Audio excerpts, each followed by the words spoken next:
It is your time. It's your place. Good morning, everybody. We're here. Happy to see you and really share the show.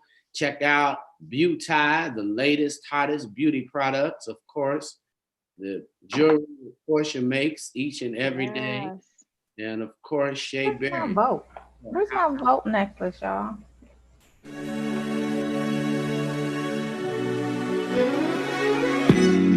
The sun is shining, shining, nice and bright, bright.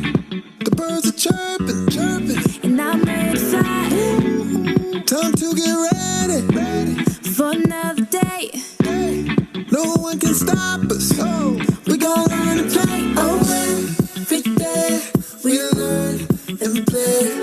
We do our best, so we'll be great. Oh, oh, oh, oh, oh, oh. You do your best, best, and I do mine, mine. So let's get ready, ready, ready. 'Cause it's about that time. Good morning, morning, you good morning. How do you do? Good morning. Time to be great. Good morning. Good morning. Your dance and play. Good morning. So start today. Good morning. Open your eyes. Good morning. Reach for the sky. Good morning, morning, morning, morning, morning to you. Good morning, morning, morning, morning. How do you do? Good morning, morning, morning, morning, morning to you. Good morning, morning, morning, morning. How do you do? Good morning. You see me on my grind. Stars got to shine. I'm a supernova. Yeah, you see me taking over. Yeah, I'm on the move. I got a way to shine to it. So let me hear you say, every day we gonna learn and play. Hey, it's your day. It's Rolling Out AM coming your way. We are the best in the business today, you see. We've got Todd Cooper. She's the one with Bow Tie for you to know. Check out Bow Tie each and every day. Romeo International is always coming your way. Portia Berry from the D, you see. And Ty. Portia Berry. Portia Berry and Ty. Gonna merge all of this. Sarah Berry and then all the berries today. Good morning. Yes, I'm bringing berries. Yes. You and everybody We else. got some berry flavor going on, Munson. You got this this purple, Royal this pig. berry. Like I got Yes. It yes. looks like AKA come through day for me. Now, I don't know if you channeling Kamala Harris and the fact that y'all are getting ready to be in the White House and that's what you're going to wear to the first White House ball. You know, I don't know if that's what you're doing, but come through for your brother. Very proud of You know, I got this vote in pink and green for my soror. Yes, from Portia accessory. Y'all might want to get that, what do you call it, just for your other sister. Not yet. Get a whole Divine Nine kind of conversation going on so y'all can have the whole Divine Nine moving in that way. But I know we're all together as a community and, you know, we canceling everybody who's not on the train, you know. I meant Kamala Harris as my soror. Yeah. Portia, you know what I mean. This is your jewelry that you sent to me. Yes, beautiful. girl. So cute. Boat pin. Thank you, Portia. Y'all see it? Yes, that's cute. Very nice. Very nice. I like the play on the check and the vote. It was cute. Yeah. Yeah, it's really dope. It's really cute. Check it out, Portia. You can tell them how to get it. Just DM me. DM me. I got your vote necklaces. Where's my hold on. I got your vote necklaces, I got your vote brooches, your pins, all of that. DM me. got it all. I am Portia Monique. We need a whole vote AKA show. I want a whole morning show on AKAs involved in this campaign. A whole show. Well, you know that can happen. Like I'm they ready. We ready. Girls from at least 3 to 5 different cities have a whole show devoted to for a whole week. I'm committed to morning show being put on by you guys. You tell me how heavy you want your lift to be. We want the whole community to get the message. And then we should probably come back and then do a whole Howard, at least show. With all the Howard alum talking about it. I'm about to say why Howard, and then it clicked. It's early. No, you were gonna get it. I mean, you can't doubt your mind. It's gonna come to you. No, it can't. Time, you don't want to be mind readers like somebody. Hey, you read my mind. Hey, we ain't reading nobody's mind today. There's a whole lot going on at Howard. Find out new stuff each and every day. At some HBU, something I didn't know that they're just making some phenomenal thing happen. So it's great. Yeah. Love it. Tiara Berry, what's going on with your ready? report, girl? Well. What's going on in the world? All right. So last night, I actually caught this while I was cooking. Tory Lanez went live on Instagram last night. It was at least 200K on that live. So it was a lot of people tuning in, seeing what he personally had to say now that he's already had his first court appearance involving the situation with rap star Megan Thee Stallion. He went on live last night, basically telling the story from his point of view, saying that it's a lot of, he didn't say lies, but he said the truth wasn't being told in the way that Megan was sharing her side of the story. He said that he didn't shoot her. He said that if she was trying to protect, it was no way that she could accurately protect him the way that she said she was protecting him, and him still not get in some sort of trouble at the crime scene. So he was like, you're lying on me. You were told by other people to go back and say this after the fact. So it's a whole bunch of mess. It's two sides to the story. Well, three actually. So Don't lie about being shot. Like, she was obviously shot. So are you saying that you just didn't do it and somebody else did? I was like, why would somebody lie? And then he said it was glass that cut her foot. He said that it was no bullet holes. Okay. You know that can be easily proved though, right? Like, seriously. Okay. He's facing 20 years though. TR, can I say something? Please. He's stupid. His team is stupid. Whoever told him to get on that live is stupid. You're not about to go against. You're not about to go against Megan Thee Stallion and Rock Nation. You just put yourself in a deeper hole of issues when you could have just shut up and let the court do whatever the court had to do, and then speak. And you can't speak. What, 2 months later, bro? You already lost. Well, hopefully he wasn't allowed to talk. That would be terrible. If he had a team that advised him to do that, I think he did that on his own. Because I wouldn't pay not one dime to not a dime. Not a dime. Not a dime. Not a dime. No. Why he not in jail? He went live from jail or what? No, he's out right now. I guess it's a bail situation, but he has to continue to go to court, and he's facing up to 20 years. Wow. Go straight to jail, sir. You did that. Whatever they say he did that. Speaking of men who allegedly do heinous things to women. Not heinous. All right, heinous. I hope not. There's a new mugshot of Bill Cosby circulating around the internet. And this is a mugshot that has social media in a frenzy because they said that Bill Cosby just looks an absolute mess in jail. He's 83 years old. He got sentenced to 10 years. And that's Bill. Portia. Why we sharing this? Y'all don't be doing that to Bill. He ain't did nothing heinous to nobody. Allegedly. Plus, jail don't do photo shoots. What they expect to look like? That far out on that. I mean, we hate that whatever happened, but clearly, him actually double jeopardy. He really ran into a double jeopardy situation. He admitted that he had done something wrong. He did do something wrong, yeah. Unsealed. So clearly, he said he did something wrong, and he paid cash. Right. And then all of a sudden, they charged him again. So it's a problem, but at the same time, always it's the continued analysis of how we're going to continue to go back and look at ourselves and our behavior. You're going to have to check it. The sad part for me that saddens is if another brother in the hood shot somebody, he could have got shot. Like our issue shouldn't be with how celebrities are treated. It's the other women that die and don't get any. It's the other women that get shot. I think the miscarriage of justice is everybody. Ooh, defense for her. You know how many domestic cases happen each and every day? Yeah.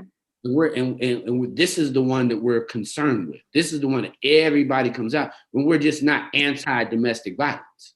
Mm-hmm. Like let's take a position that will heal our community, where children don't have to watch their mothers and sisters and aunts get beat or punched or shot. So, you know, to me, the conversation is so lame. Like here are 2 millionaires, 2 people, and we're all concerned with that, and yet it's right in your neighborhood. And you I think it is, you know, it's a lame situation, but in terms of the topic, I do think that Black men often get protected, and you get Black men with money, they also get away with things more so, like a R. Kelly, like a Bill Cosby for so long. So I do think that, you know, the conversation is still relevant. We need to be mindful of everything going on in the community amongst all income levels, but at the same time, we do have to. We are willing to hold these people accountable because based on their status, they think that they can get away with such things. Black men get protected from what? Black men historically in the Black community get protected from their actions against each other and against women. Really? Because of our commitment to protecting the Black man. I mean, that's historically. We protect the Black man. Black women protect the Black man. You don't think so? Look at them dimples coming out. Romeo. Did y'all do y'all watch party? So Black men, so in your opinion, if a Black man does something wrong in the Black community gives the Black man a pass because they're trying to protect him from. I'm not saying they always get a pass. You can literally say it. I mean, it's a real conundrum. Because Black men are telling everybody to drink scissor. Black men are telling people to use drugs. Black men are saying that. There are more Black men on the radio saying it than any other gender. We can't say it's Black women.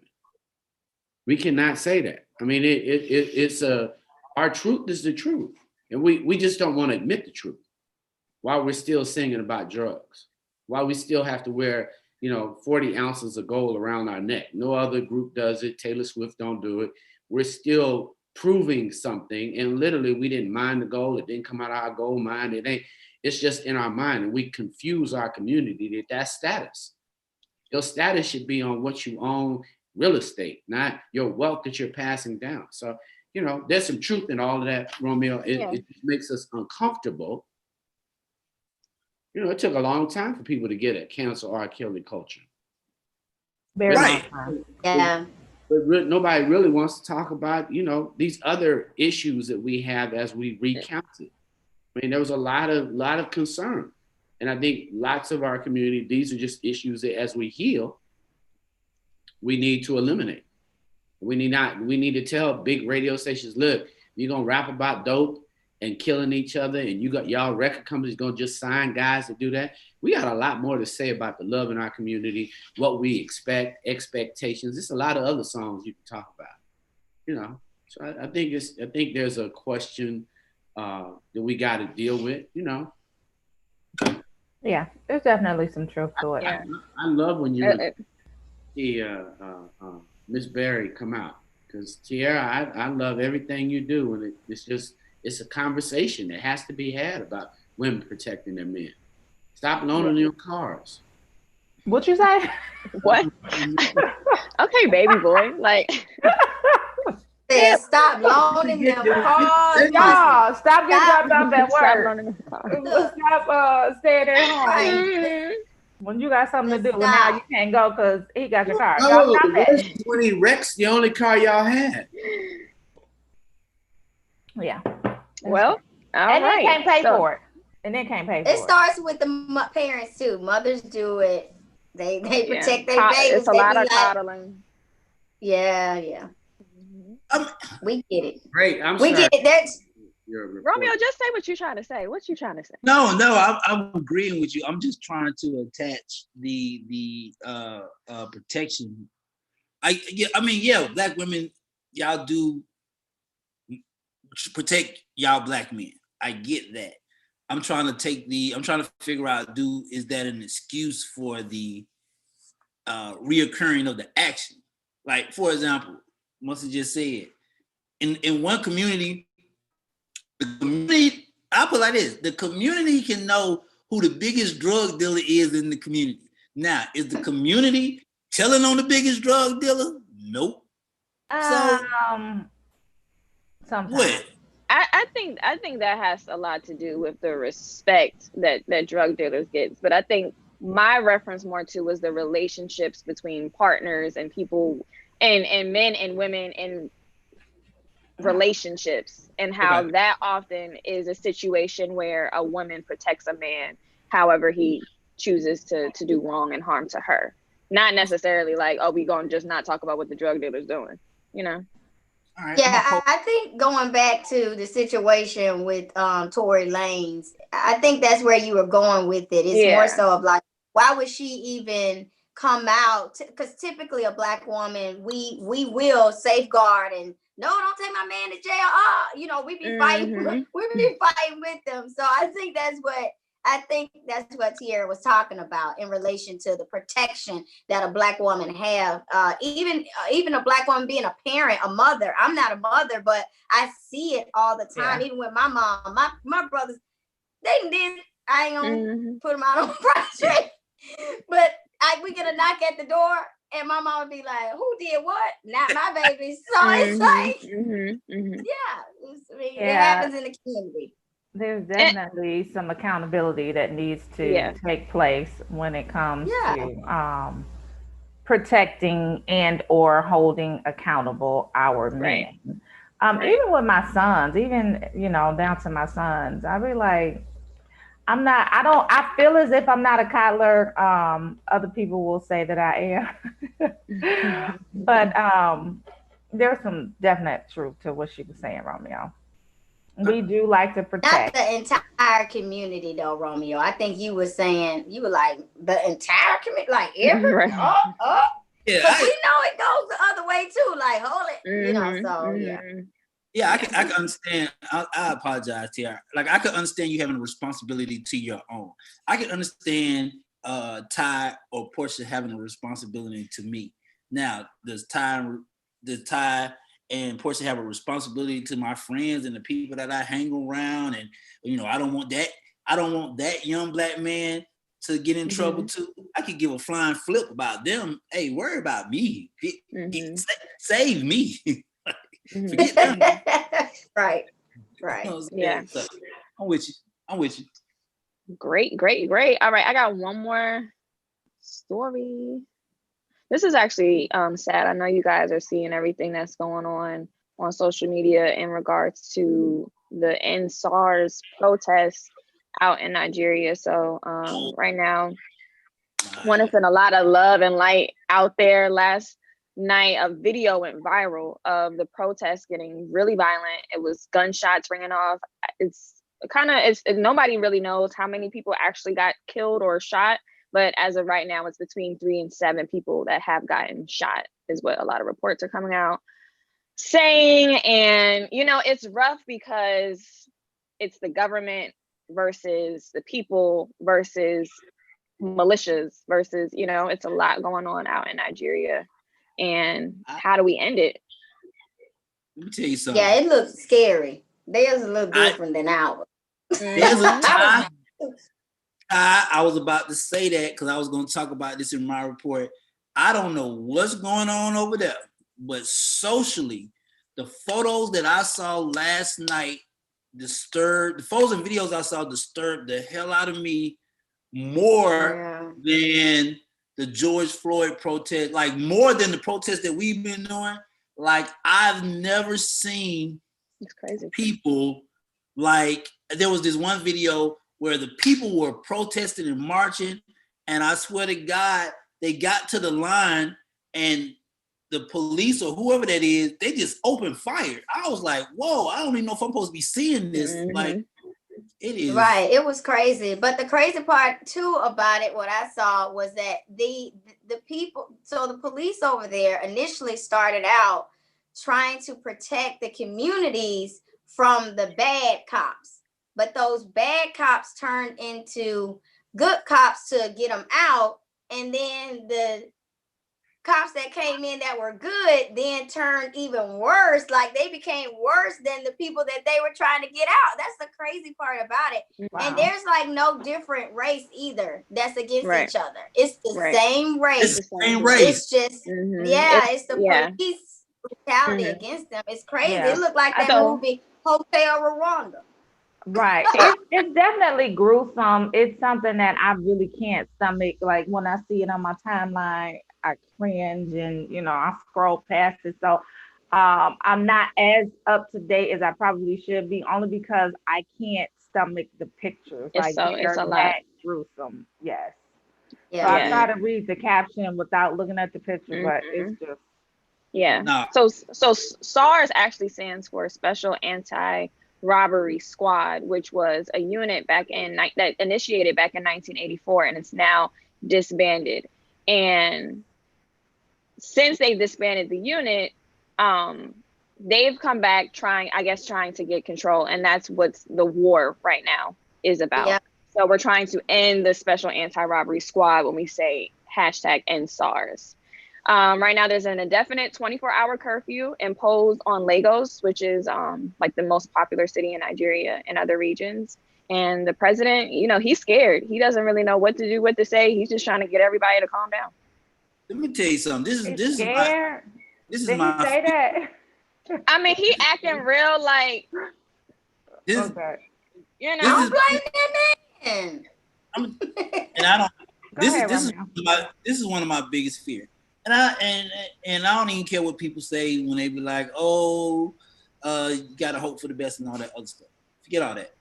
This is my biggest fear. If you can't protest peacefully, United States, Africa, England, wherever you at, what point are you pushing people to? Like, I want you to I think people forget you can only push people to a certain point before they break. Mm-hmm. Now, what happens when an entire country breaks at the same time? Then you got civil war. You got like Ty just said, the color don't change. So now it's black versus black versus white, black versus a lot. Now it's literally a race war. I am so concerned that this world is getting pushed to a point where you're gonna have to pick a color, or you're gonna have to pick a side, and that's your side, because you can't keep telling people I'm going to detain your vote. I'm not going to let you protest your voice peacefully. I'm going to restrict what you like. What do you want people to be? And I don't think people have that type of fortitude to where they're not going to be like, okay, if that's the case, F it. Mm-hmm. I'm about to just start doing me, and everybody can get it. And that's my fear right now. Everybody can get it. Everybody can get it. What they said, I know we hadn't bought on the ladies yet, but we had somebody last week talking about gun protection and how to, hey, just fire up, know your rights. Fire up, know your rights. For sure. So, in a lighter news, should we do birthdays or should we do Black History? Thank the Lord for being alive. Happy birthday! Y'all got the best. Y'all got the worst transitions. My transitions be lit. Don't do that. They lit. On the other news. Happy birthday, y'all! Maybe we go into Black y'all get it together over there. He's on Black history. Y'all, I love this fact. Okay, so in 1955, on this day, Mary Louise Smith was arrested at the age of 18 for failure to give up her seat on the bus just 40-something days before Rosa Parks. I know a lot of us in the community, because we don't get enough education on what really happened, we think that Rosa Parks was the initiative of the Montgomery bus boycott. She was the most popular figure, and she did kind of initiate the boycott itself on the major level. But prior to that, there was a lot of other cases of Black women not wanting to give up their seat. Mary Louise Smith was one of them.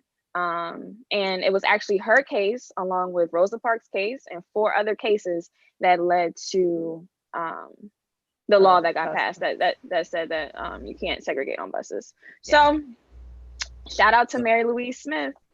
Shout out to Mary Louise Smith. And what I also read in the history books was that this was definitely an orchestrated plan to get people to react, right? Mm-hmm. And so I think hers, just like you said, it wasn't as big as Rosa Parks. It didn't blow up as big as Rosa Parks, but I think they were working in conjunction with Dr. Martin Luther King Jr.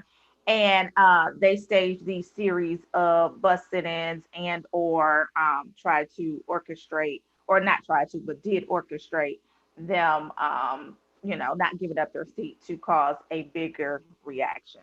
And that's what they got. So I really, so what we just said, what we just talked about, Tiara, from your report, and Portia, what you just said, it was genius, because we're talking about a planned effort. And guess what?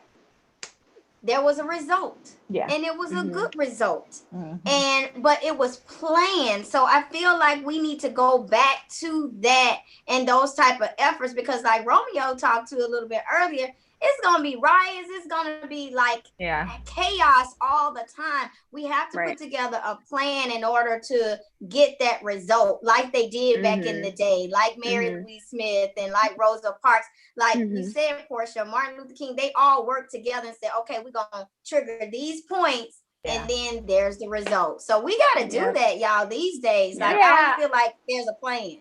Well, so there's not a plan, and the major thing that's lacking is leadership, right? So nowadays we don't know who to listen to, we don't know who to follow. There are no clear leaders that are stepping up and saying, "Hey, this is what we need to do." So, unfortunately, we don't everybody have trying to be chiefs and not right. Everybody just trying to be chiefs and not the Indian. Everybody wants to shine in the spotlight. Don't know what the hell they talking about, but you know. Did you say Ice Cube? What you say? No. I said I'm so glad that you said that. I'm so glad that you said that, Portia, because people will try to argue me down that, and I'm not taking away from nobody's credit. They'll argue me down,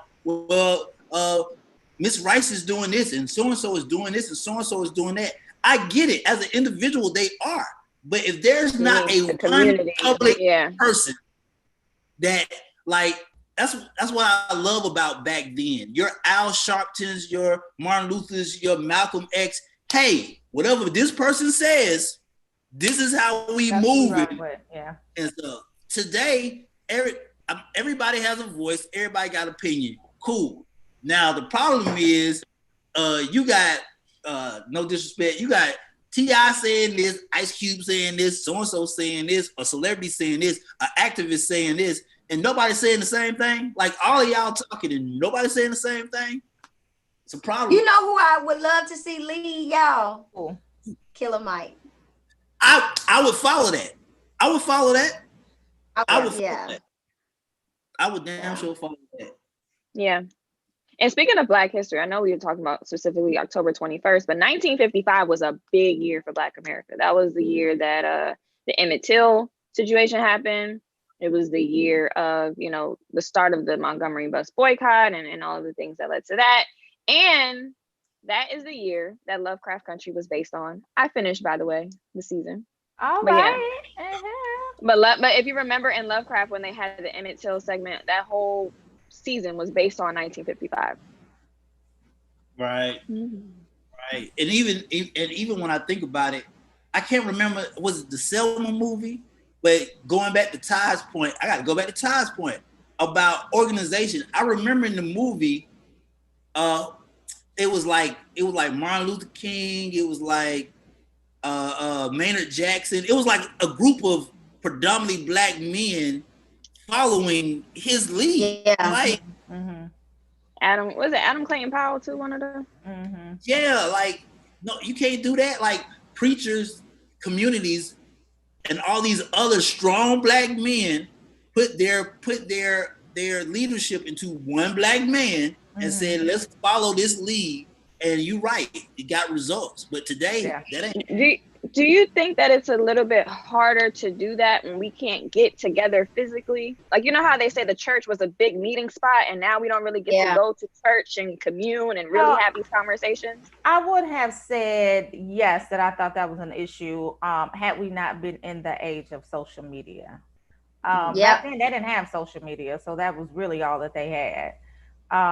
In the world of Zooms and virtual conferences and meetings and whatnot, I don't necessarily think that we can say that it's a challenge, because we find ways to operate, we find ways to do business and commune and talk and have meetings and all of that. So I think you got to be a woman. It can't. I put it like this: you want this country to come together, it has to be a woman. It can't be a dude.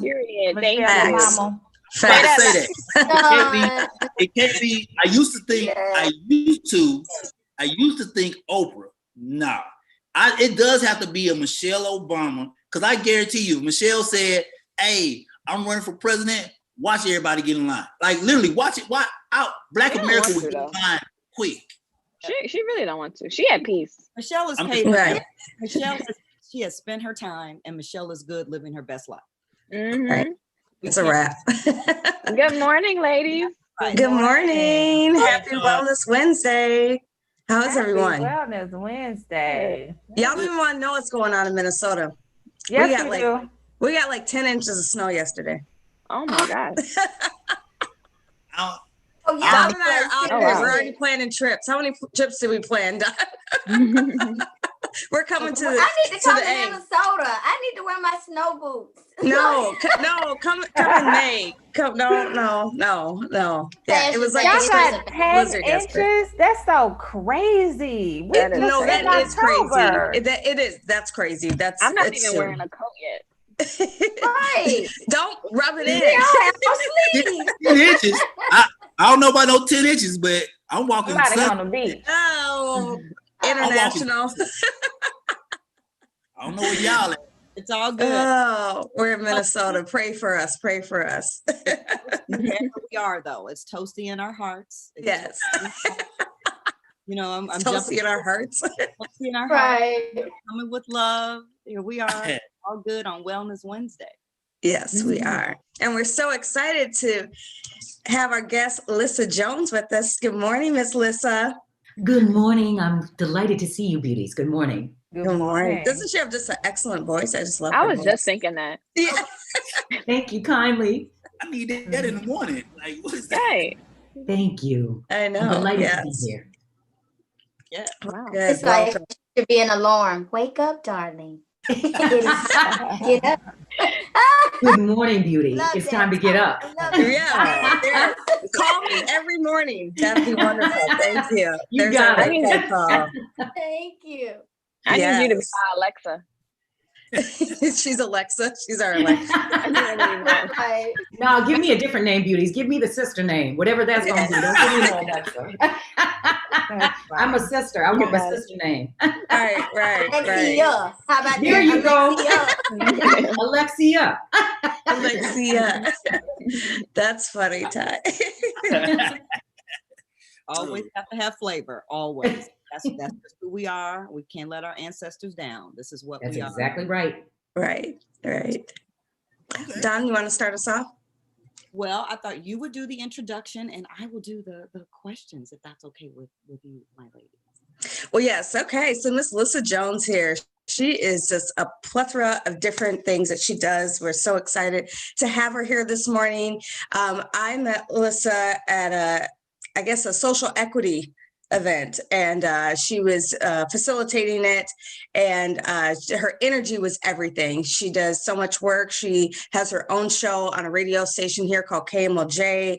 She has worked in radio on different platforms with podcasts she has, and then she's also done works on books. So we wanted her here today since we're in this whole race and racial injustice work, and as we go into this election, and her view on how she's seeing us as we move forward here into 2021. So welcome, Ms. Alyssa Jones. Thank you so much. And thank you for that beautiful introduction. You guys were talking about history, and history is always with us. James Baldwin said, history is trapped in us and we are trapped in it. And we have to recognize that what's happening now has happened before. And the ancestors have left us clues. They left us books and poems and spoken word, and they left us all kinds of things, jazz, to leave us markers. And what I want to share with you today is the work of Dr. Joseph White. In 1970, Dr. White birthed the field of Black psychology in Ebony magazine. He argued that white psychologists could not go into Black homes and see us as functional, capable human beings. If we were not reading Look magazine, then they would mark us as illiterate. Even though we had Jet magazine and Ebony magazine, and clearly we had books all over the house, we would be seen from a deficit-oriented perspective.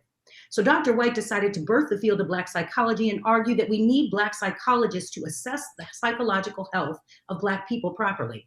And in doing so, he identified what are called the 7 resiliencies of Black folk. And these are 7 skills you are born with. So you couldn't divest them if you wanted to. They're passed to you like culture unconsciously. Nobody says necessarily, Beauty, you're Black and you should do this. You just dig how you dig when you look around the community and see how everybody is vibing. So Dr. White said, the first resiliency is improvisation. It's jazz. It's our ability to constantly reinvent ourselves. America has a need to constantly rename Black people. We have had 1,000 names. If you ask white people what our names are, they have 1,000 names. They probably have new names, I don't know.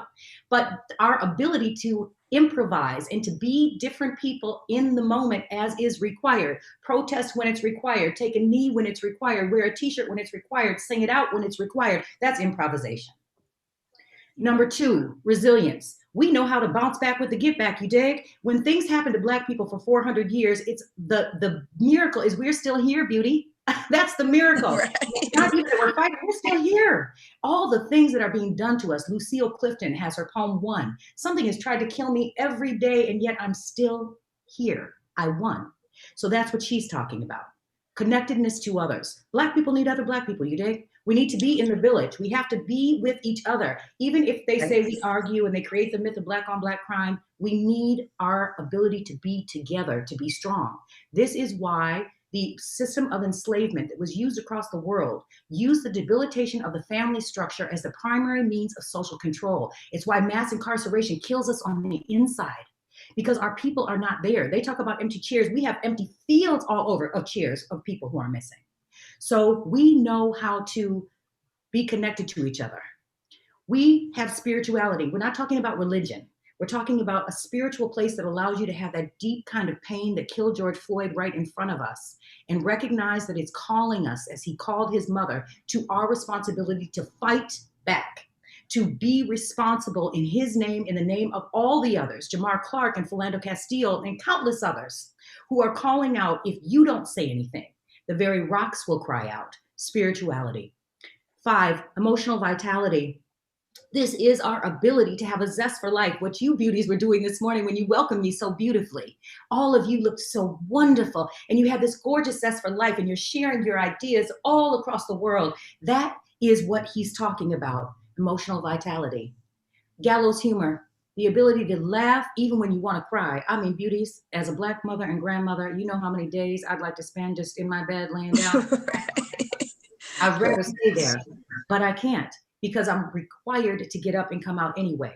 So we make jokes and we laugh. It's sort of like when Trump was elected. I was on the National Mall in our museum, I should say, in the African American Museum. And all these Black people like, man, we ain't going nowhere. We all up in Washington, D.C. at this time. Yeah, girl. You know, we were all up in there. It was like, he was thinking he was taking the White House. We were taking our house. That's what I'm talking about. Gallows humor, ability to cope. And last, a healthy suspicion of you know who. If they give you evidence that they do not work in your best interest, you should believe them. And you should work instead in your own best interest. And so the idea of having this healthy suspicion means that you recognize what is true of history, that they wrote down Rosa Parks, and it takes nothing away from Rosa's movement. But many, many more things happened before Rosa. They just didn't write them down for you, so you have to go and find them. And that's the goal, to look back at the history and find out that there was a Dr. White who was denied entry to the University of Minnesota, even though he lived 3 blocks away, came and went to the University of California at Irvine, birthed the field of Black psychology, came back here, my dear mentor and friend, cussed out the university in a kind way, and got an honorary doctorate. And they call him now the godfather of Black psychology. And these are the jewels he left for you. Oh my God, that is. I know. I'm feeling full already, Don. How about you? Huge history lesson. Is there any research that says why Black people are more resilient than other ethnic groups? Oh, absolutely. We have a whole body of research. In fact, Dr. White's body of research toward Black psychology, he's written ad nauseum about the resiliency of Black folk. In fact, if you look at our authors, James Baldwin, Zora Neale Hurston, our freedom fighters, Fannie Lou Hamer, they are evidence in their own lives. Look at the mother of Emmett Till. You were just talking about Emmett Till. Look at Mamie Till Mobley. She ended up having to change the nature of the fight in the country by displaying her son. They sent her son in a casket that was nailed shut by the coroner and forbid her to open it. And she defied and said, absolutely, I'm going to open it and show everyone. And even in my intense pain, I'm going to spark a civil rights movement among young people that will never be paralleled. So our life is evidence of our resilience, in addition to bodies of, and Resma Menakem, our hometown Resma, writing in my grandmother's hands, is also writing about resilience in the present day. He said, Black people, you are not defective. Something has happened to us. And we must recognize that when things happen to human beings, we respond in all kinds of ways, one of which for Black people is resilience. Okay, so follow me on this one, because I was saying this earlier. I'm 100% with you. My personal fear is that resilientness breaks. Because back then it was, hey, this happened to Emmett Till. And then it had to travel word of mouth from city to city. So, people didn't get it until 2 weeks, a month later, right? So it gave people time to process. Now, with this, everybody see it within the moment that it's happening. And it's reoccurring to the point where it doesn't give you enough time to process, but it does give you enough time to act. So what happens when Black people, men and women, get to a breaking point instead of a resolve point? Because that's I was telling Tiara earlier. My fear about this country right now is that somewhere soon, Black people are going to break. And when we break, it's going to be all out. You know what? If y'all want war, this is what y'all going to get.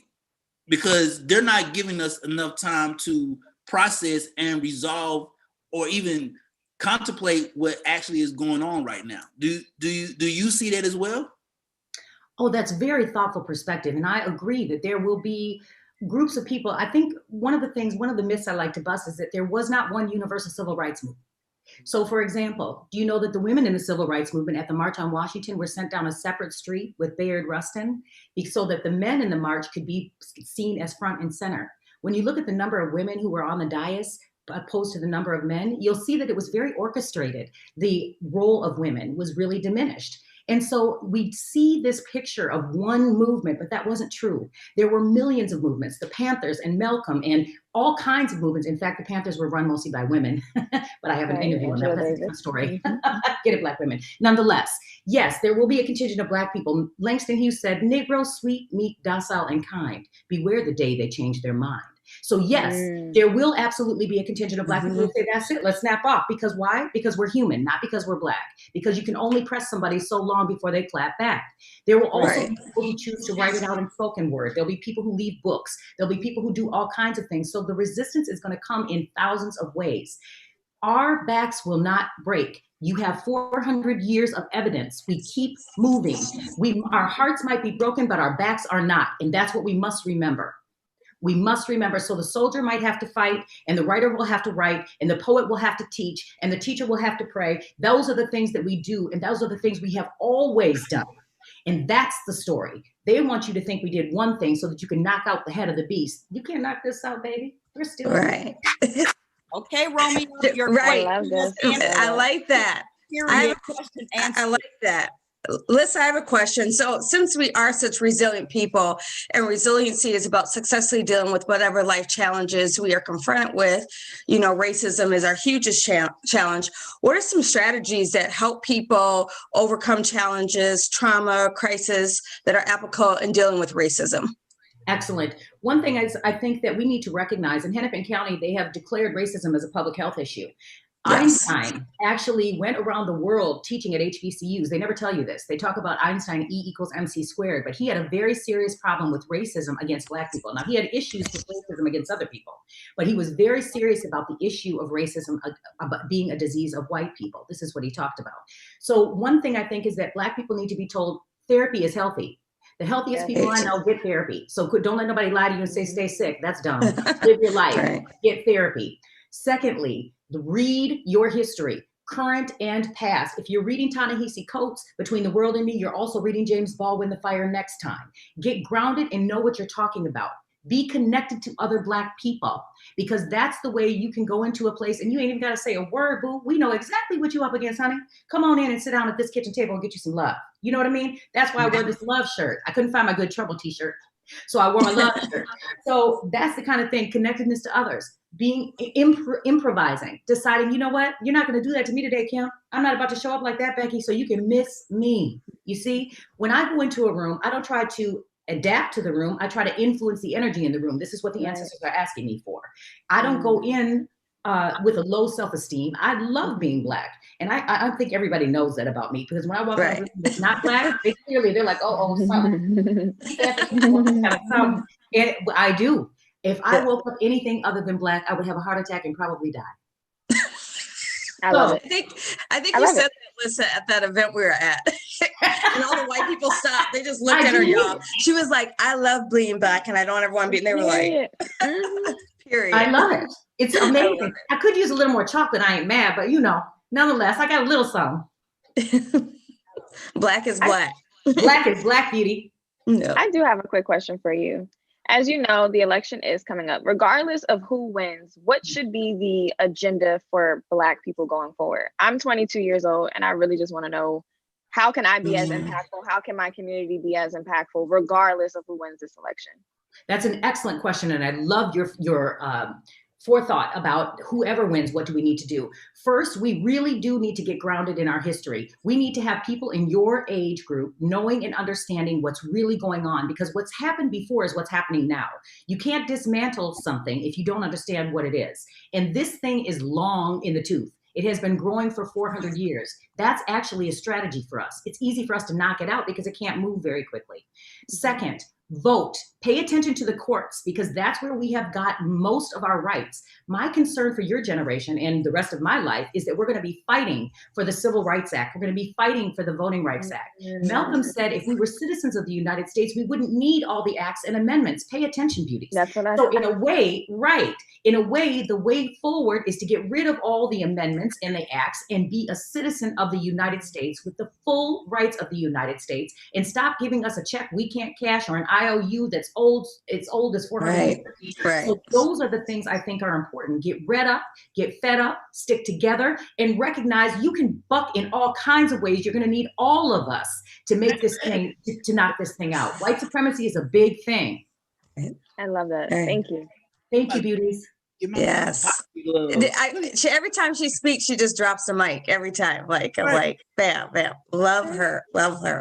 The best. An example of being Black and resilient. Us showing up today, us being present, us being a collective body. And so being Black people, again, there were hundreds and thousands of marches. And so I don't ever want to change that about us. That is uniqueness in all of us. And I thank you so much, Alyssa, for showing up today, for educating the masses and the Rolling Out AM audience. This was super dope, super and healing is all about wellness. Knowing who thyself is all about wellness, and Black people more than ever need to know more about who they are and, more importantly, where they come from. Absolutely. And the minute we do, beauty, we will be unstoppable. Malcolm X said, when I becomes we, even illness becomes wellness. I want to thank you for having coffee with me this morning and letting me have coffee. Cheers. You are all so beautiful. Thank you. And thank you for joining us on Let Go, Let Flow with Don and Shay. As always, this is Wellness Wednesday. Inhale the positive, exhale the negative. Everyone have a blessed and beautiful day, and we'll see you next week. Yep. I'm gonna pick up my Alexia today. I'm gonna go pick up my Alexia today. Alexia. Order me one. I'm gonna wake you up in the morning, Romeo. Good morning, Romeo. Good morning, Romeo. When you go to bed at night, I'm gonna say, "Can you dig it?" Good night. Okay. Yes. Alexia out. Okay. Bye, y'all. Have a great day. Bye. Okay, Alexia out. Hey, TR, I will say this. I'm glad she made that, and that's what I hate when people singularity. This is the wrong word. I need like a mirror, but single me out on certain things. I'm glad she said the movement comes in the fight, the poetry, the marches, she actually. I like that analogy outside of people giving this this picture that is one movement. No, people are gonna break. Mothers are gonna teach. Portia gonna teach her son not to break, but if he breaks, she gonna be like, "Hey, you shouldn't have pushed my outlets. It's different outlets when you break too. I think that's the beautiful thing. Like you can get angry and write a book. You can get angry and be a screenwriter. You can get angry and tell a Nat Turner revolutionary tale. You can be angry and put it into different things opposed to just violence. What I really loved, what she said when I had asked her the question kind of about where do we go from here, was the fact that she, to my point yesterday, I kind of brought up the amendments and the Constitution and the foundation of this country. And I love the fact that she's kind of like, we got to redo it. We got to rewrite it. We can't keep amending something that's broken. We have to just change the whole thing up, Right. No, absolutely right. I don't know how close we are to actually doing that in our lifetime. Please don't. Truth in us. It's been 400 years and it's still going. Yeah. So, I think that's a great thing to do.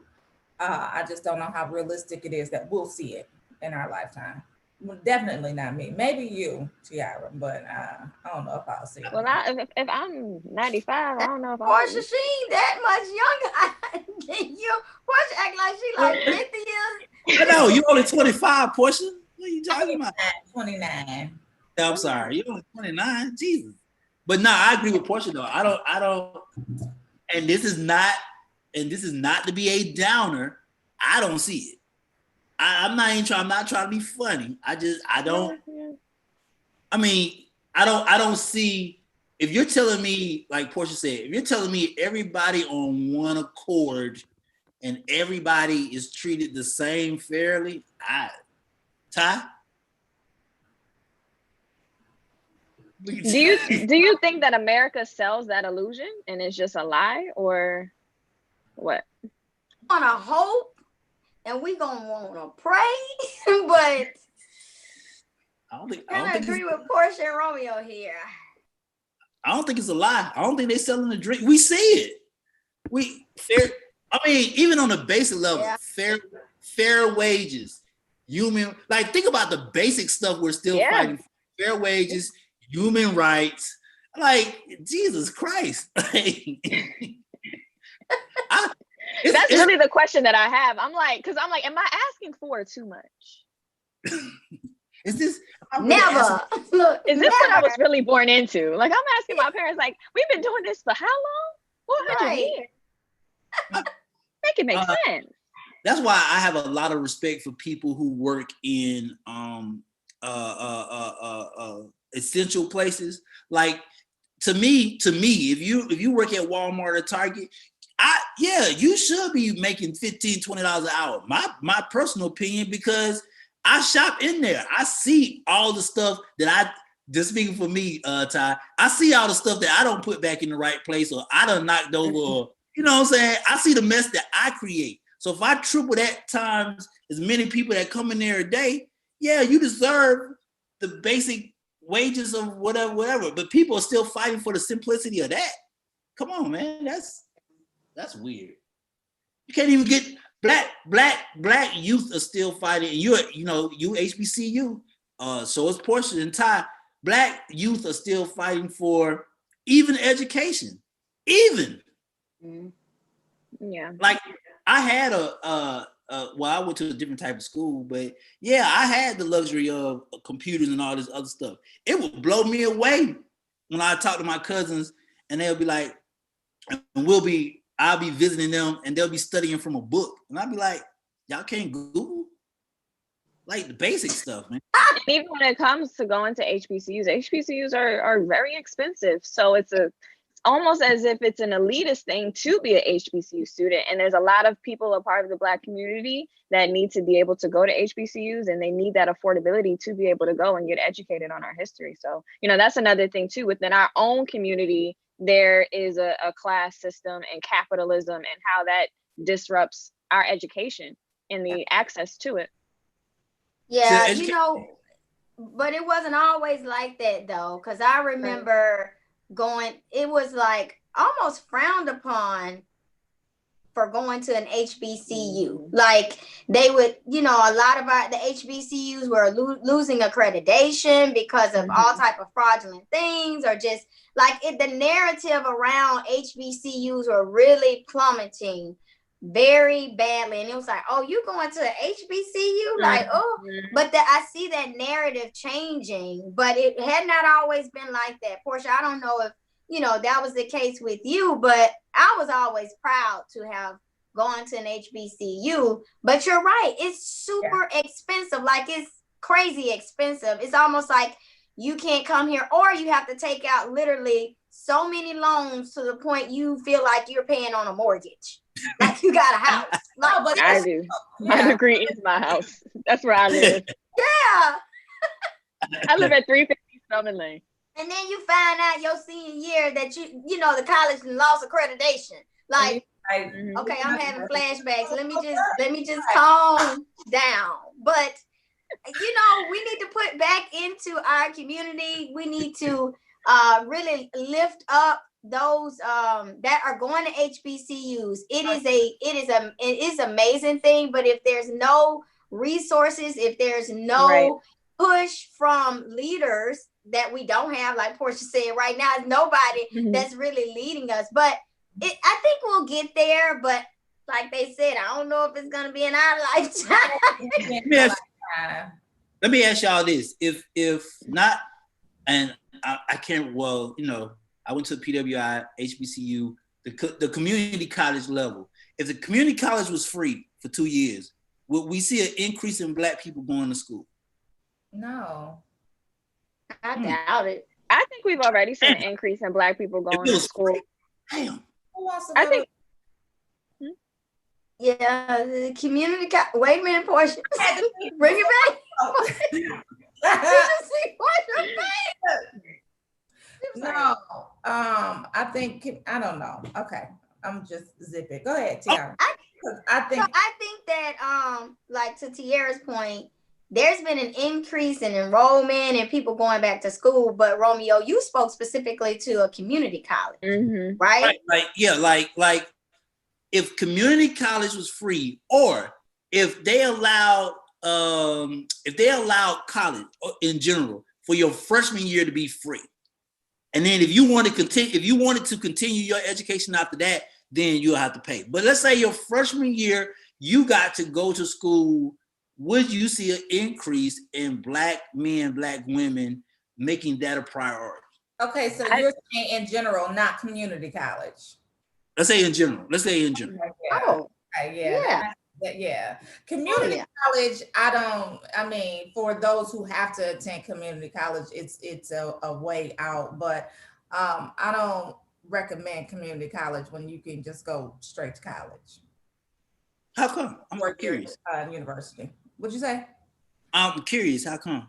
It's just a waste of time. It's a secondary high school, in my opinion. It is. Like, no, I'm curious. No, I'm really curious. Yeah, it's a waste of time. Like, you're gonna take these courses in community college, and then you're gonna go to a 4-year college where your courses might not transfer. Yeah, not transfer. I just think it's a waste of time. But that may not be the case for everybody. If they transfer, then yeah. And then they that's portion like that's why no, just go to campus, a real campus. My suggestion would be to go directly to a 4-year college if you can. If there are reasons as to why you have to go to community college, maybe to build up some credits and then go to a 4-year college, do that. But if you can go directly to a 4-year college, go. My fear currently is the more Black people get educated, the harder it is to get jobs because it's a lot more requirements. Even if you have a 4-year degree, now you need 10 years of experience, but you just got your 4-year degree. So I think that there's a game that corporate America is playing when it comes to them realizing that more Black people are going to school and graduating. Yeah. No, it's a game that we're not. It's a game that we're not playing. It ain't corporate America. I'm gonna tell y'all. I'm gonna tell you something. Right. You gotta make sure you ain't and or not. Go ahead. Yeah. Let me tell you a PWI secret. The one thing that I loved about Georgia Tech was my freshman year, they already had us in internship programs with companies. They had us building relationships with the people in the company. So by the time graduation came, it wasn't a hesitation on it. That's why it's never a hesitation on a job, because I've been with Nike for 4 years as a student. They're gonna pick me up automatically. What happens? And that's what we need more of. What happens in high school and what happens in some colleges is people don't tell you about no internships in high school until your junior year. Or they tell you, if y'all can remember high school, you didn't really start applying for colleges until your junior year, and that type of thing. Then when you get into college, you're so stuck on, well, class, school. What do I want to do? Just that you don't even, Black people going into school don't even know what they want to do. Now I guarantee you, Ty is a beauty expert. If Ty would have clicked in her beauty her junior year or in high school or her freshman year in college, she'd be out here. Dang, out here. She out here. You're right. No, you're right. But yeah, it's true. Yeah. Yeah, so, like it should have started earlier, but they don't allow that. So seek more than a degree. That's the seek a relationship. Yes. With these companies. Loving her light and her background. Yes. Yes. So we have Takisha. Good morning. Good morning. How are you? I'm good. How are you? I'm up early. You should be proud of me. Very, very proud of you. So we want to welcome you to the AM Wake Up Call here at Rolling Out. So we have, I want to introduce you to my another host, Portia. Hi, Portia. Portia. So, Takisha, I know you, of course, but I want you to give our guests an opportunity to learn all about you, know exactly what it is that you're doing, you and all this glory, light, and hair, and just beautiful exuding this morning. So, yeah, let our guests know exactly who you are and what you got going on. Well, my name is Takisha Stevens. I'm a licensed esthetician and a makeup artist, and I just currently became a full-time entrepreneur. Recently, I just relaunched my lip brand, and it's called Lip Cocktails. Lip Cocktails was birthed because of 7 amazing women that I know. 5 are breast cancer warriors, and 2 are domestic violence victims. The mission behind it is to promote beauty awareness. During their journeys, they constantly, they support me regardless of what they were going through. To this day, they push me. So I felt that I needed to do something to show my love, honor, appreciation, and support for them. So with that, I created custom made lip scrubs and lip balms, and each one is named after them. And they also chose their own flavor and scent. They're made with natural ingredients, and they're very moisturizing as well. That is super dope. Like, okay, first of all, everybody knows that October is Breast Cancer Awareness Month. But a lot of people don't know also that it is also Domestic Violence Awareness Month.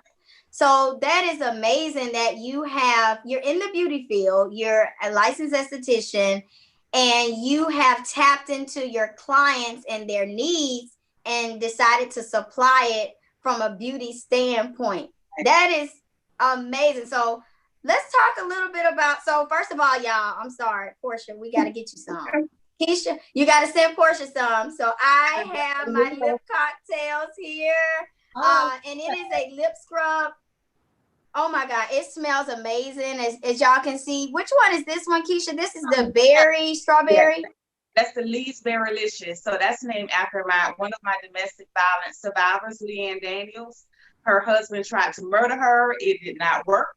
And he was sentenced to 82 years in prison. She has a book out as well. So I'll drop the deets into the chat room, or either on my Facebook page if anyone is interested in purchasing her book. Wow. That's right. Oh my gosh. Oh my God.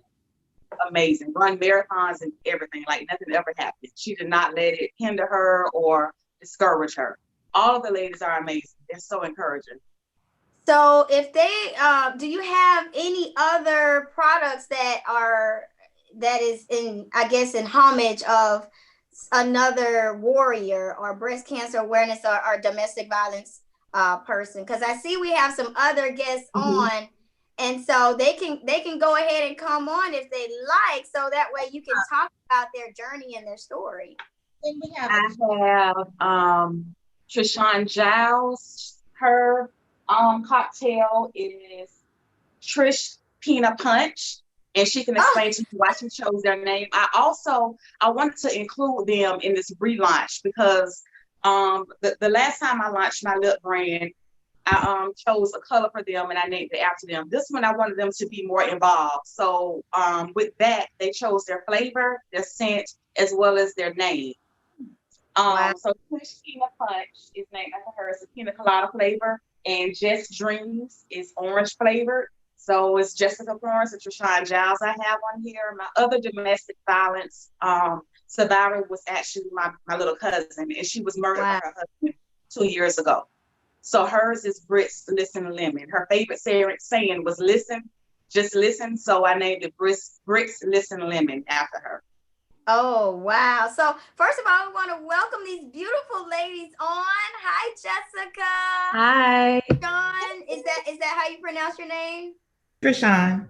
Yeah, okay. Well, good morning and welcome to the AM Wake Up Call. So, Takisha, I know you had an opportunity to talk about their different flavors, but ladies, please take this opportunity to introduce yourselves to our guests. To our show guests. I'll go first. Hi, my name is Trishawn Giles. I am a 7-year breast cancer survivor. I was diagnosed in 2013 with stage 3 HER2 positive breast cancer. At that time, I had a child as young as 3, as old as 14, my husband, and I had to get into the fight.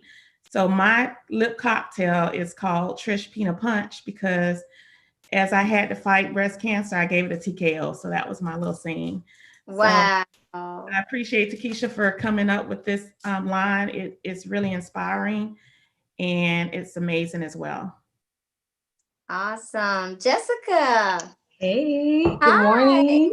Good morning. My name is Jessica. I am 27 years old. I was diagnosed with advanced stage 4 metastatic breast cancer. I am currently in school. This is I'm a 4th year student, architecture student at FAMU. And I was originally diagnosed back in 2016 at the age of 22. And my story is that I had seen so many physicians and they did not listen to my concerns. I had felt a lump in my breast and I had some concerns. I went to my OBGYN. I asked her, she said it was fibroids.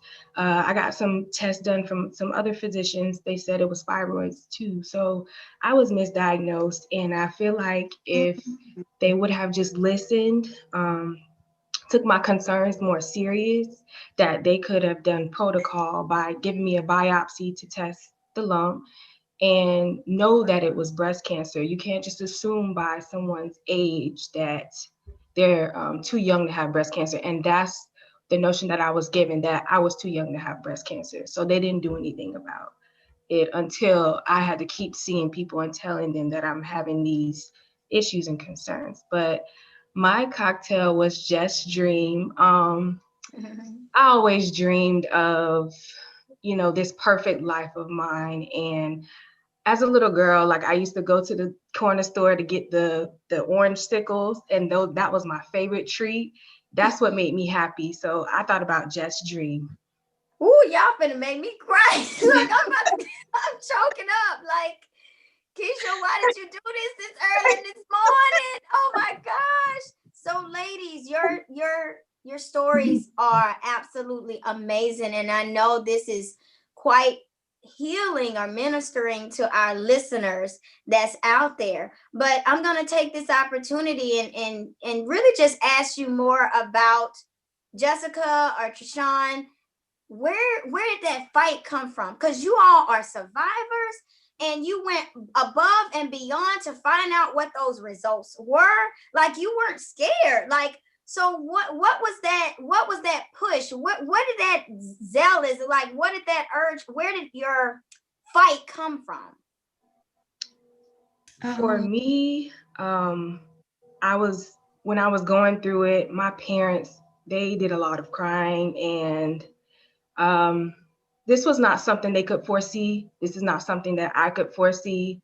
And I know that this was purposeful and that this journey was not just, it wasn't just for me. There are a lot of Black women dying from breast cancer.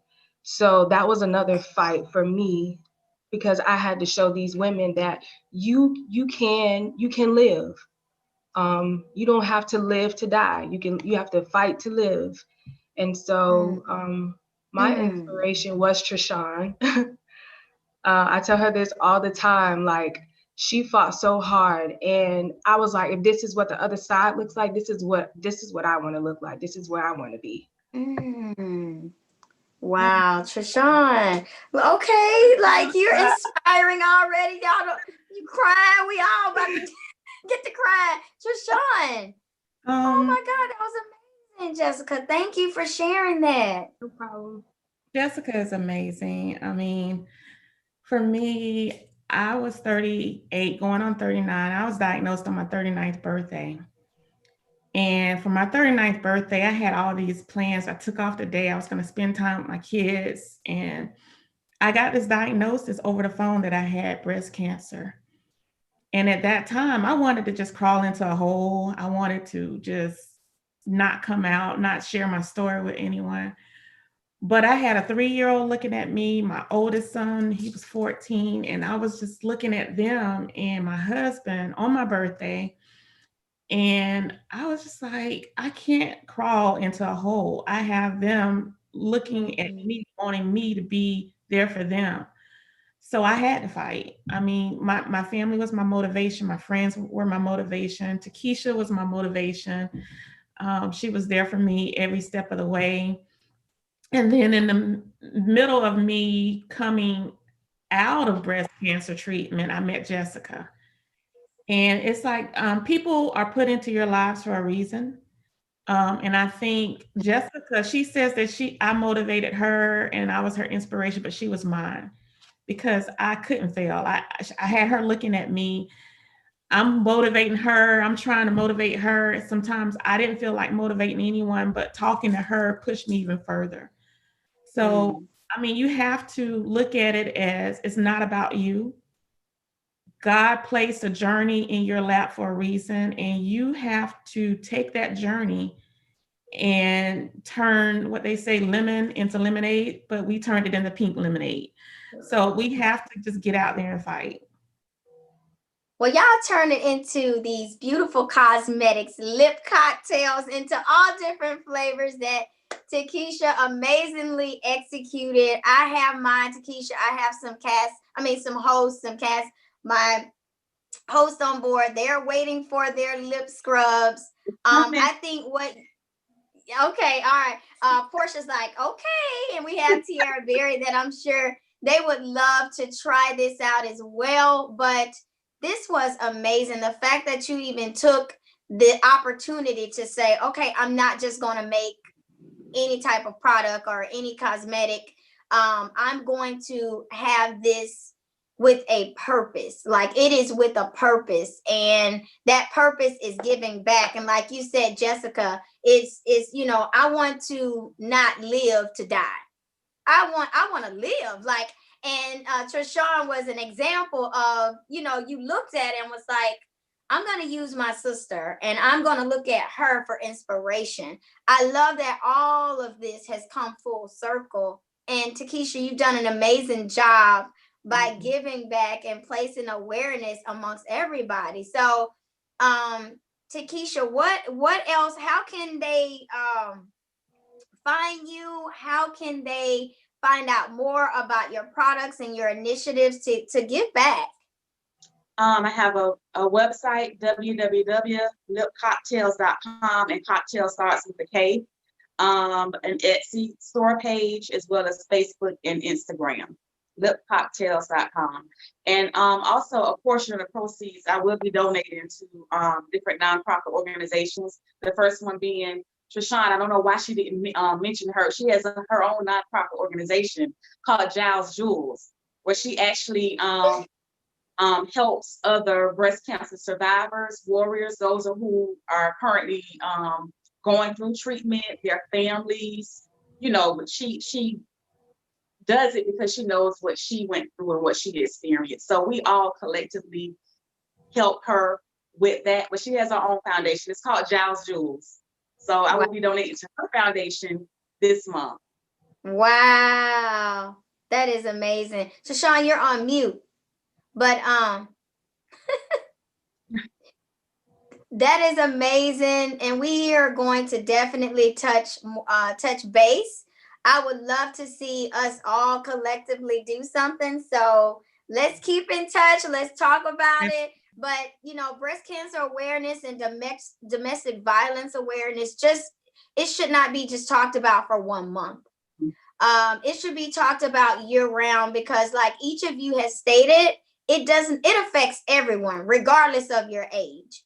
Jessica, your story, and Trishawn, your story, y'all all had me literally in tears, and wanted to make sure that I was like, oh my gosh, like I need to do my check regularly. I'm not gonna touch myself on the camera, but y'all know what I'm talking about. Like it makes you aware, it keeps you up to date. And Takisha, it's an amazing job that you're doing, bringing this full circle so everyone can remain and stay aware, even if it's your lip scrub. Like, thinking about this, whenever I use this, which I use on a daily basis now, I think about, okay, Ty, this is a self-check time. So your mission keeps going, your purpose keeps going. And I love that. Ladies, would you like to leave our guests with a moment of, or just something that you want to give back to them, or tell them that was a part of your journey that helped you through this? Because I know a lot of our listeners may be going through it. They may be fighting that battle and they don't know which way to turn. So would you like to share with our guests something that has helped you become a survivor and warrior and fighter at this point in your lives? I will say that I'm gonna put the spotlight on Miss Keisha, because she is the sole reason why we're here. She is the link between me and Miss Trishawn, and you need a sister circle. Even though she is like a mother to me, but this is my sister circle. I had no confidence. At some point, I didn't have any hair. I didn't have any eyebrows. and it's really discouraging. Like, you don't feel beautiful. You don't feel like yourself. But I remember Miss Keisha used to do my makeup. Like, it just made me feel so confident. And now I have the confidence to speak out on my journey. And when I put on a red lip, like, I feel like that girl, because she has taught me so much. And again, I want to thank you so much, Miss Keisha. I love you to pieces. And thank you for linking me to Miss Trishawn. I love you. For me, I think I echo what Jessica said. It's important to have a really good circle, a good foundation. I remember when I first started my journey, I was linked to a two-time breast cancer warrior who told me, be prepared for this beautiful journey. And at that moment, I was thinking, what's beautiful about breast cancer? And I can say in reflection is I've met some amazing women. I've lost some amazing women. But more importantly, I met some amazing warriors, some amazing survivors that fought through it. And I met so many people that just came to help me. And I'm the type of person, I don't want help. And I had to be vulnerable at that moment and allow people to come in and help me. So the one thing, important thing I would say is that you're going to go through the fire. You're going to understand that there are people that need to be shaken out of your life for a reason. And that was something that happened. But God is going to bring so many new leaves, so many people into your life that blossoms in your life. And the mission behind my name of my foundation, Giles Jewels, is a jewel goes through the fire.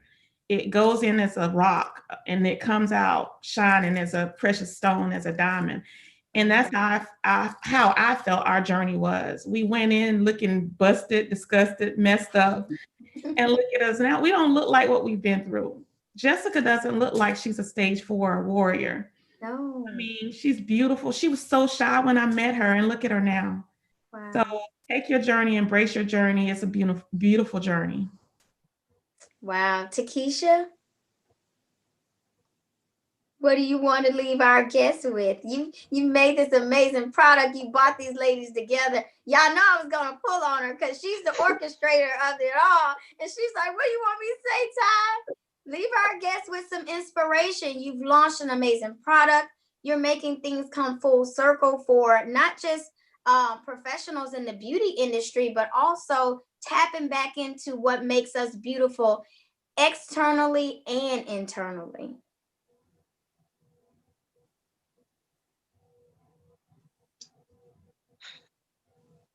I'm trying not to cry because my nails aren't done, so I can't wipe my face. No, you can't. I want to say this. So Jessica and I were actually talking last night, and you know, I have a lot of long, deep conversations with the ladies when it comes to, I mean, they're all constantly on me, Ty. The same way you are on me, pushing me and supporting me, they're constantly on me. And it's so motivated to know that they went through hell. You know, I don't know if I can even, if I had the strength enough to endure what they endure. And they're constantly pushing me. Like, that is just such a motivation. So my main thing is I don't want people to think this is just a monetary mission. It's not. It is to promote beauty awareness in all areas and forms. Breast cancer, domestic violence, heart disease. You know, you have a variety of causes out there that aren't recognized. They're only recognized on certain months within a certain timeline. Things happen to people on a daily basis, you know, and that's just my main mission. I want beauty awareness to stay, people to stay alert, you know, take care of yourselves, support each other, be there for each other. And also the products are safe to ingest. So you can do some things with that scrubs.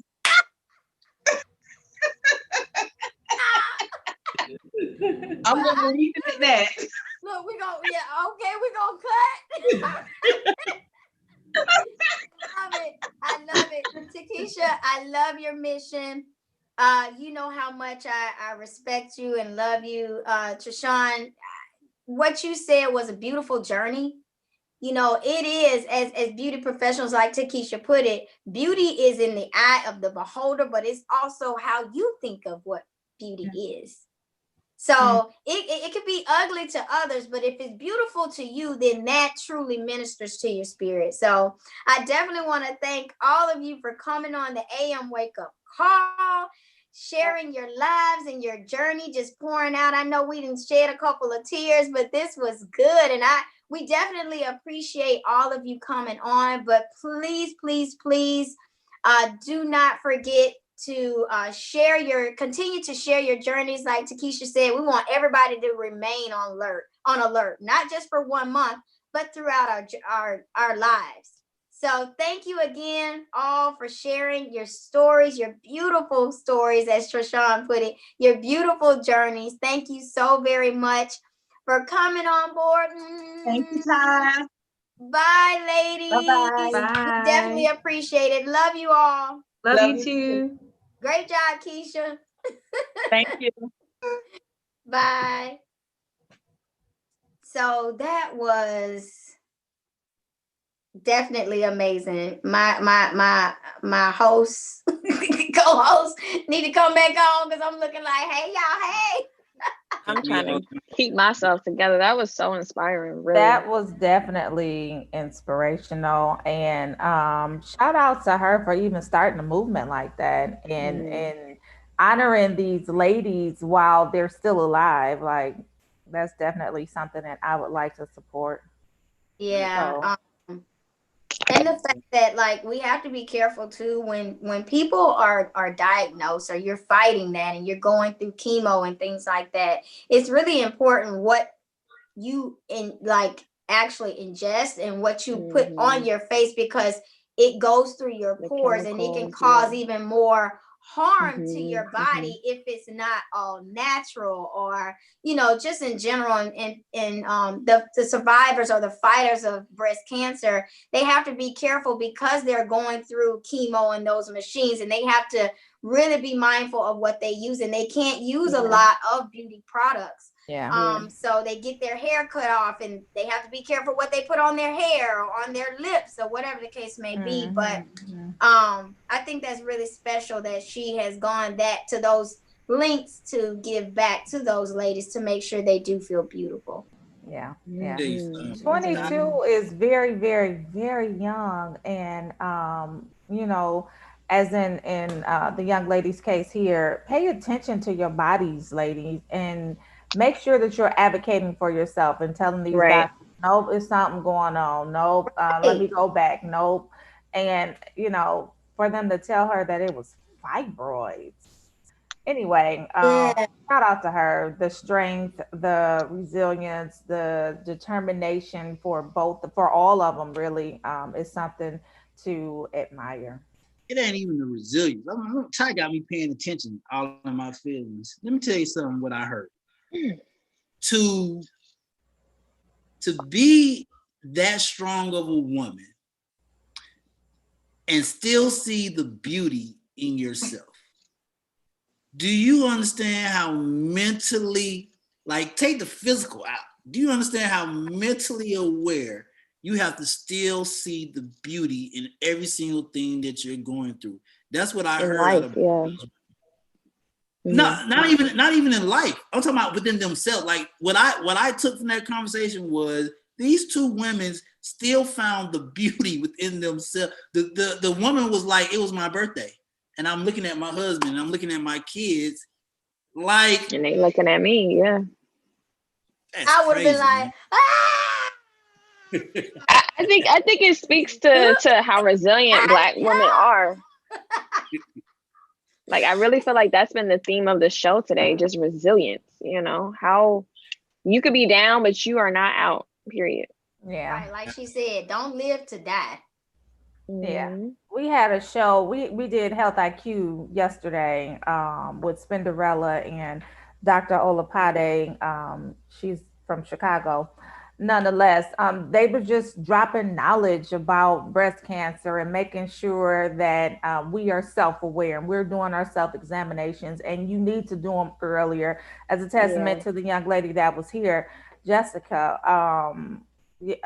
we just need to make sure that we're paying attention. Like you said, Ty, October is too short of a time to bring awareness to this beast of a disease. So let's just pay attention all year round, do our self-examinations, get to your mammograms, you know, do all of that. Don't pay put attention. it off. Take care of you.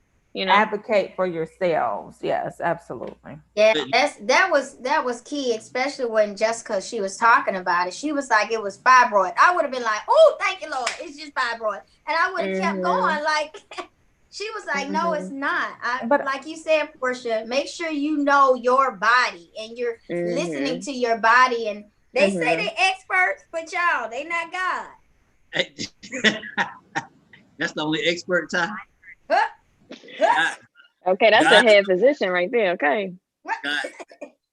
So that was something, and I would have been like so happy. I'd be like, "Oh, I'm off the hook. Oh, Lord, thank you, Jesus. It's just fibroid." But no, she kept going. But she probably would not be here today if she didn't listen to that voice and know her body or what was going on. Wow. She forced them, like that resilience that you talk about, Tierra. Like, she forced them. She was like, I'm gonna find out, because it's something else. I know it is. That was amazing. Yeah. I could. Yeah. Yeah, bring that back, Ty.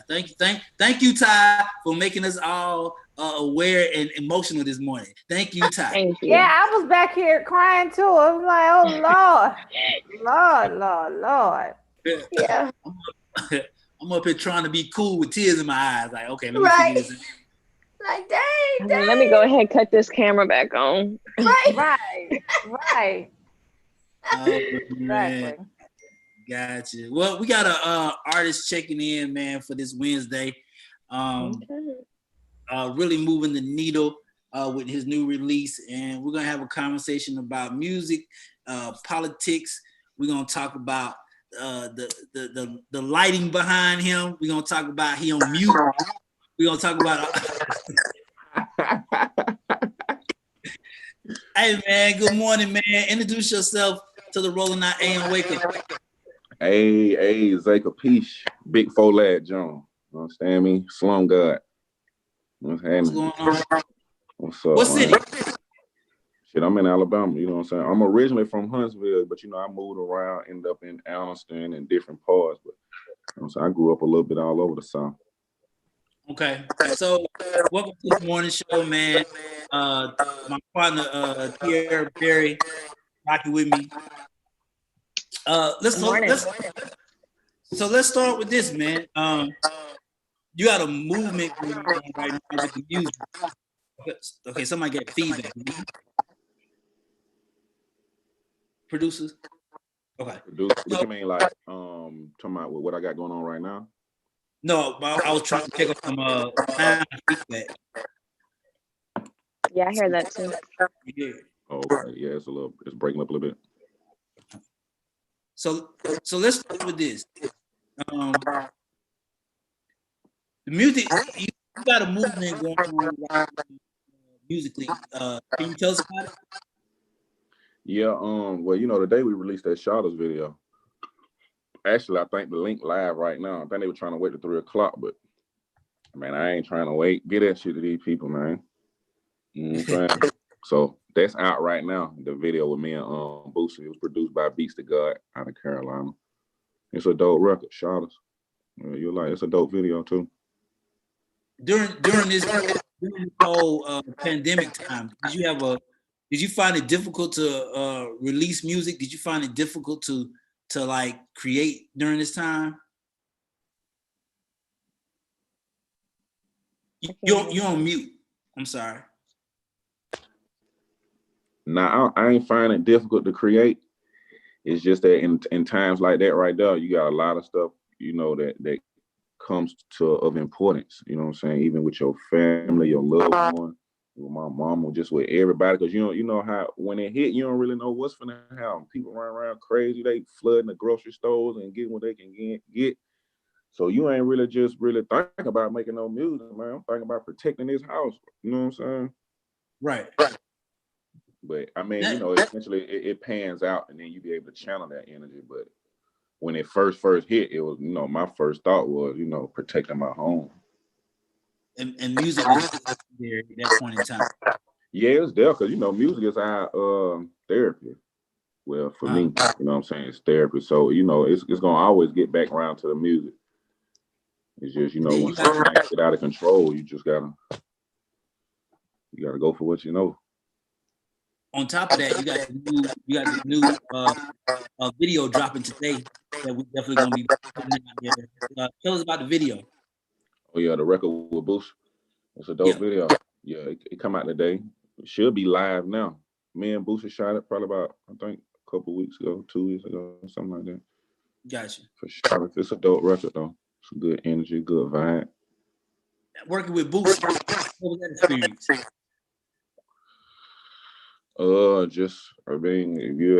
I'm accustomed to being around authentic individuals, so home a good dude. You know what I'm saying? He came in, got his job done, like the rest of them. And then I'm a silly person, like, we gonna laugh good, all that. Boost is silly too, so. Right. Yeah.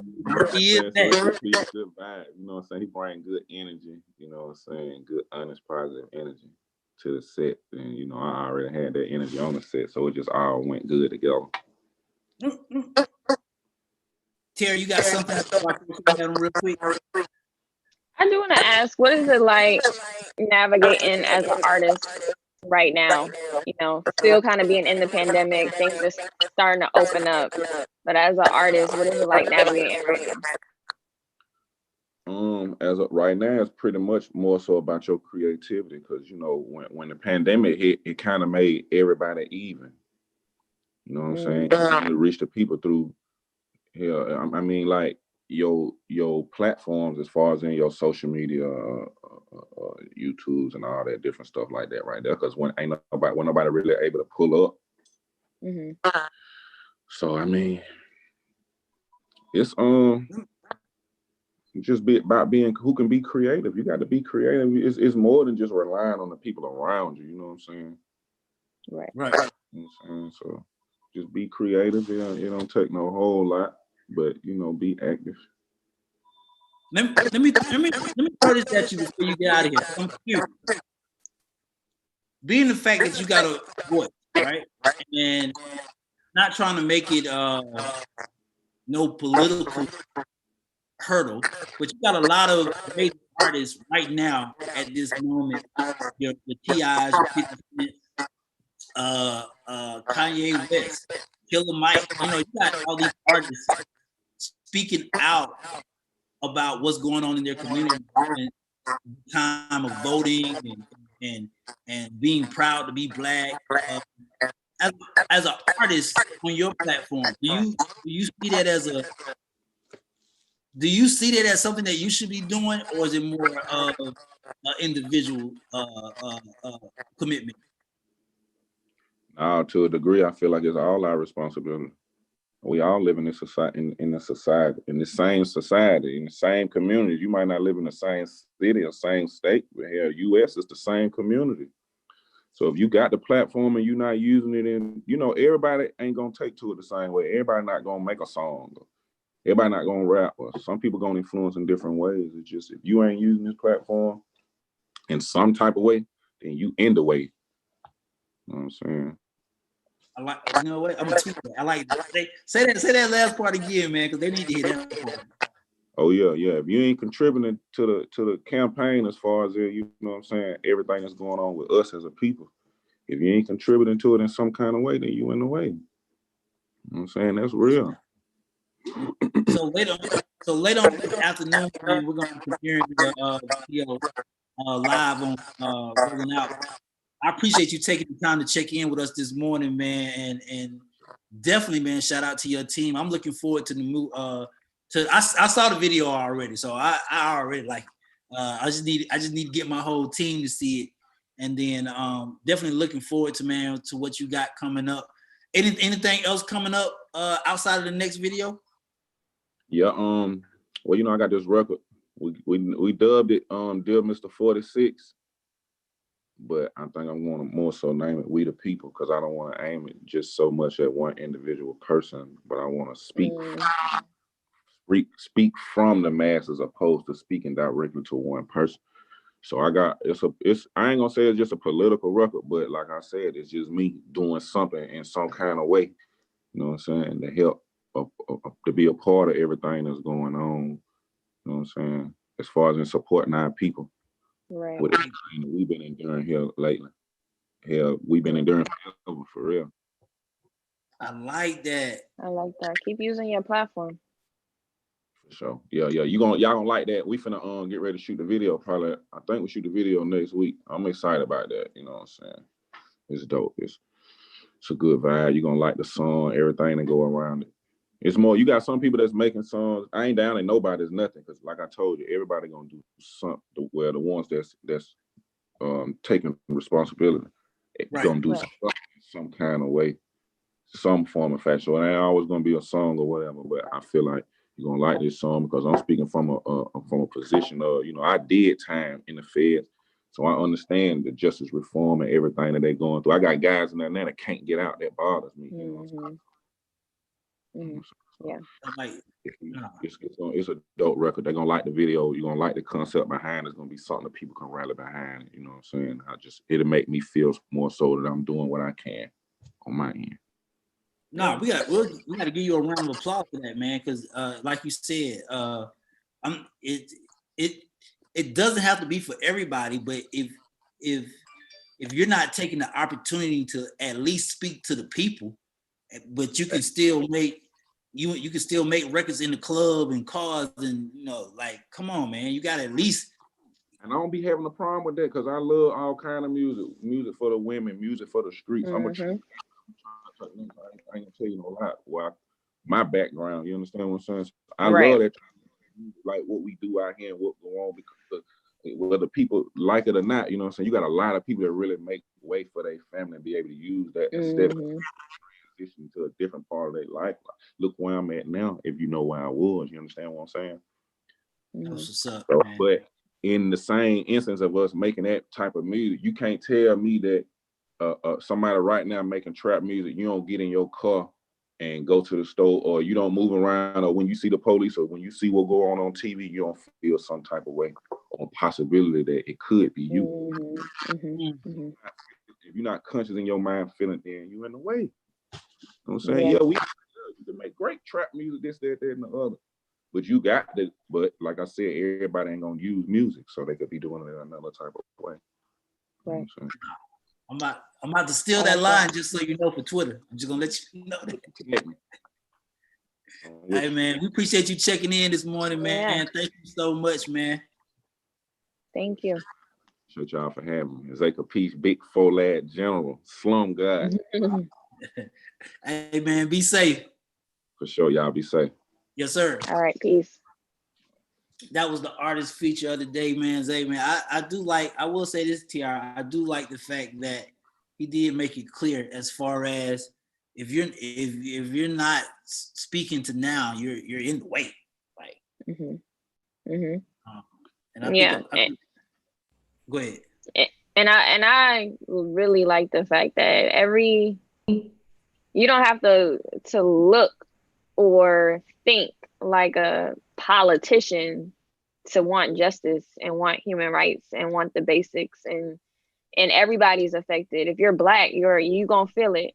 And if you're gonna, however you choose to express that, you know, really dive into it and express it, because it's somebody that his rap is somebody gonna take that in a little bit more easier than they might take a congresswoman or this or that, because they can relate to his story and situation. So I think that anybody, you know, don't discount what somebody has to say because of their background or the fact that they spent time in prison. Like, don't do that. Really take heed to the fact that everybody, they might not always say it the right way, they might not always do it the right way, but they have good meaning behind what they're putting and bringing to the table.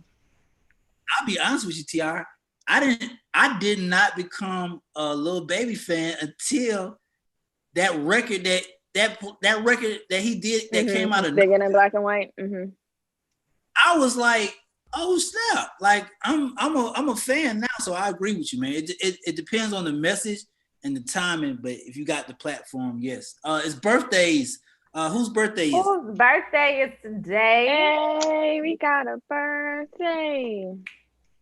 Bring them out. Bring them out. Y'all be wanting to twerk so bad on birthdays. Ooh.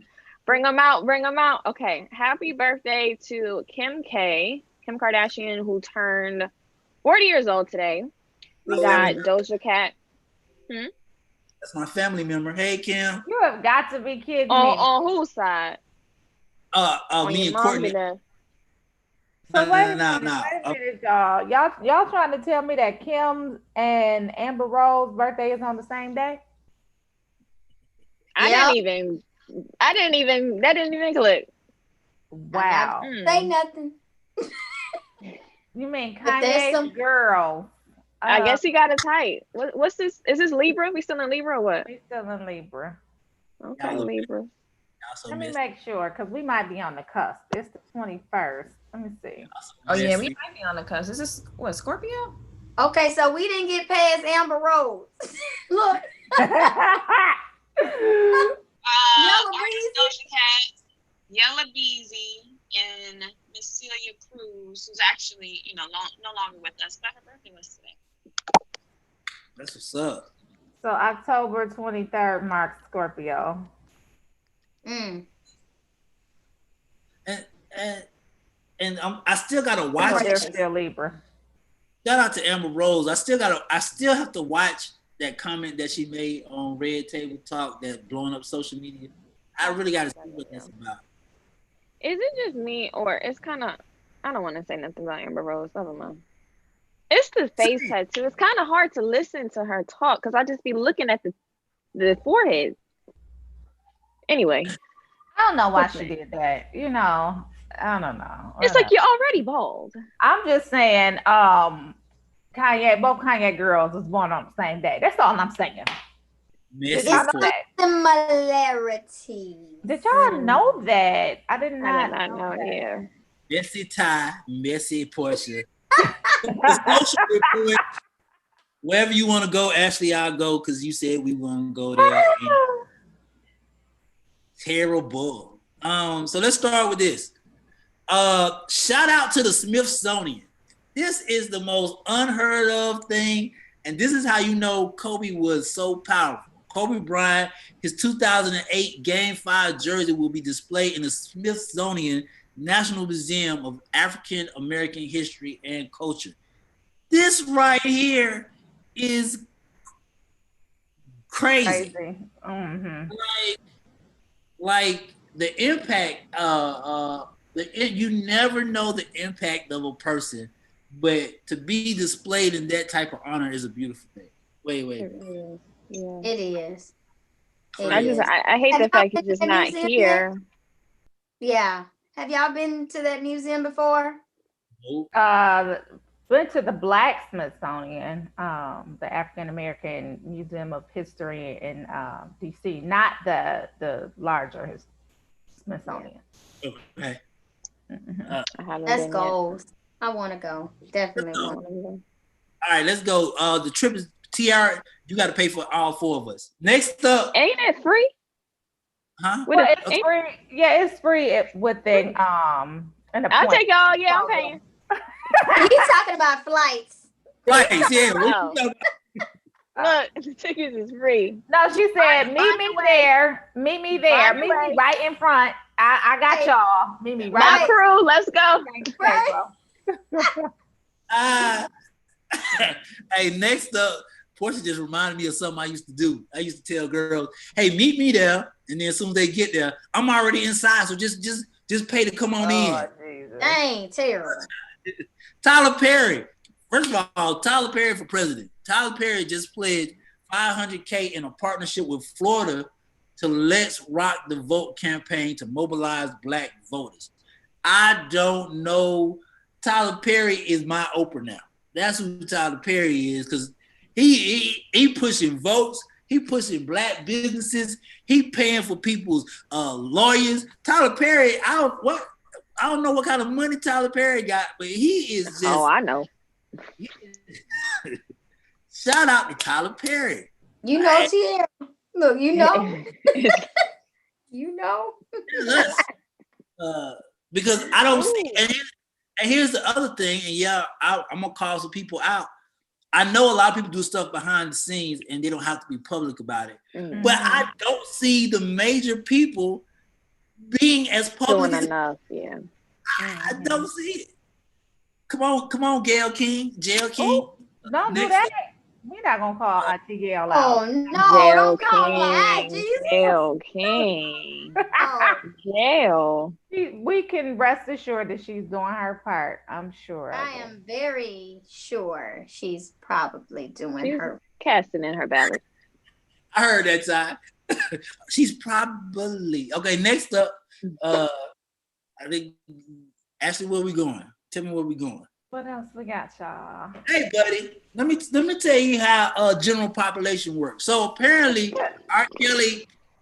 Kelly got into another fight and lost, and he said in a recent interview that nobody in the jail intervened the attack on him. R. Kelly, let your brother Romeo help you out. If you get into a fight and you're in jail, nobody's intervening. Right. This ain't outside public. This ain't. That's what we talked about yesterday. Like I'm concerned for my boys because they don't know how to fight. So R. Kelly found out the hard way. You got in jail. I don't think R. Kelly probably ever had a fight in his life, and so you got in jail, and it was just all bad for you. It's all. I'm scared. He never had to fight. He had to fight. You know, he had that money. He had that money. That was his fight. Like get back. Not no more.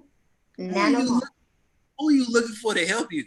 Hey, y'all not gonna stop him from beating me up? Hey, brother, we all in here. What are you talking? What are you talking about? That's that celebrity privilege he has still. You know, he feels like he has. Yeah. Yeah. Because his reality is slowly changing. I'm gonna tell you one of the dopest things because my aunt is a counselor in prison system. Well, she was before she retired. Mm-hmm. The one thing I do remember, if you're in that type of situation and you're gonna be there for a while, hey brother, you better adapt. You better learn it quick. This ain't no. Stop going out in the population. Just be good with just.